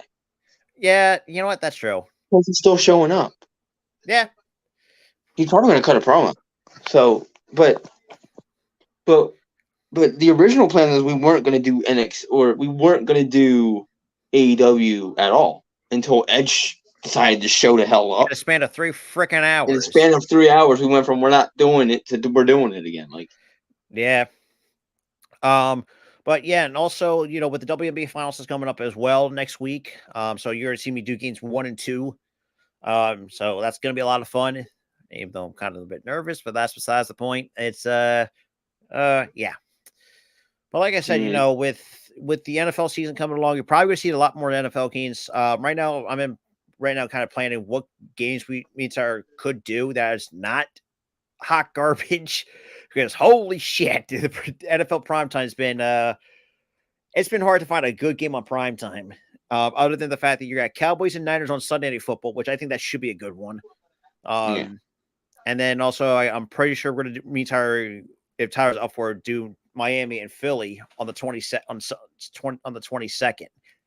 Yeah, we'll do Miami we'll do Miami and Philly on the 22nd for sure. We'll do that. Yeah, because it's kind of hard to find a good NFL game nowadays. Because let's be real, it's stupid. It's like every single time they're flexing all the bad games to primetime. And let's be real, they should not have primetime. In fact, you're going to give the Bears multiple prime times. I mean, we have because we played Thursday, we got Sunday. I think we have 3 this year, if I'm not mistaken, in terms of the Eagles' schedule. Yeah. Damn it. It happens, bro. But yeah, sorry about the cough with that, because when you're doing live play-over-plays and you don't have a drink, it's the worst thing in the world. But on you. But as Tyler said, wore the lucky hat this week. The baby blue. But outside of that, like I said, ever since I wore this hat last year, the only time it didn't work was the World Series. Yeah. That was the only time it didn't work. But for some reason, I put it back on like halfway through the season again, and it worked again. But outside of that, and trust me, Arco, like you and I me and Char want the same thing. We just want to get this. This series should be done in 2. I mean, at worst, finish it in 3. But no, then again, yeah. Yeah, I think the Rangers are going to take that in 2. They're taking that. Yeah, because there's no question about it. It's just one of those teams. It's not really you can't really put your faith into. And you really saw it. The fact that the last time there was a shutout in the postseason was back in 2000 to the 2011 World Series. And, fun fact for you: something just popped up on the thing. It says Zach Wheeler tied Cliff Lee for most games with 6 innings pitched and with 0 or 1 runs allowed. God, remember those days? Cliff Lee, freaking Cole Hamels and shit. Yeah, and also Roy Oswalt at 3. But hey, that all being said, guys, it's been fun. Be back at it for some postseason baseball. And with that being said, guys, this is Robert Tyler from the Sports. And like I said last year, before we close it out, and like we said last year, it's fun doing postseason baseball, but it's even more fun when your team's actually in it. Yeah, because we had to deal like we said last year, we had to deal with 10 years of nothing. Yeah, and this is before. Yeah. But all that being said, Phillies take game 1. We're going on to game 2 tomorrow night. Yep. And not going to be surprised. Not going to be shocked. There's going to be no empty seats tomorrow night because it's the way how the Phillies play. It's Philly. Like when all their teams are in the playoffs, they're really like they show up and show out. It could be because I mean it could be Phillies. It could be Phillies games. It could be Eagles games, playoff games, and it can be Sixers games. Even though I wouldn't be shocked if they don't show up to their games this year. I think probably the worst attendance I've seen so far across all the wild card games was Texas and Tampa. Not even 20,000 people. Only under 20,000 people showed up. But here's the thing, though: they play in St. Petersburg. No one's gonna drive from Tampa to St. Petersburg. Let's be honest. Yeah, that's true. But and they were like, "Oh, we're gonna build a new stadium, but it's gonna be in St. Petersburg." That's stupid. Yeah, you're called the Tampa Bay Rays. Build one in Tampa. Build it right next to the Buck Stadium. I don't think it's like they're not gonna. That's whatever. Like at least it's stupid. We don't have to worry. It's so stupid, man. It is, but at least for us, like me and Tyler, we don't have to worry about it because we ain't got to worry about it because we're Philly fans, and they have all their sports venues right. All in one street, pretty much. Yeah, Broad Street. Broad Street, yeah. But that being said, this is from me, myself, Robert, and Tyler from the Sports and Wrestling Connection. Appreciate who hung out with us for Phillies and Marlins Game 1. And we'll see you guys tomorrow for the Between the Lines because there's some interesting things we have to talk about at 2:00.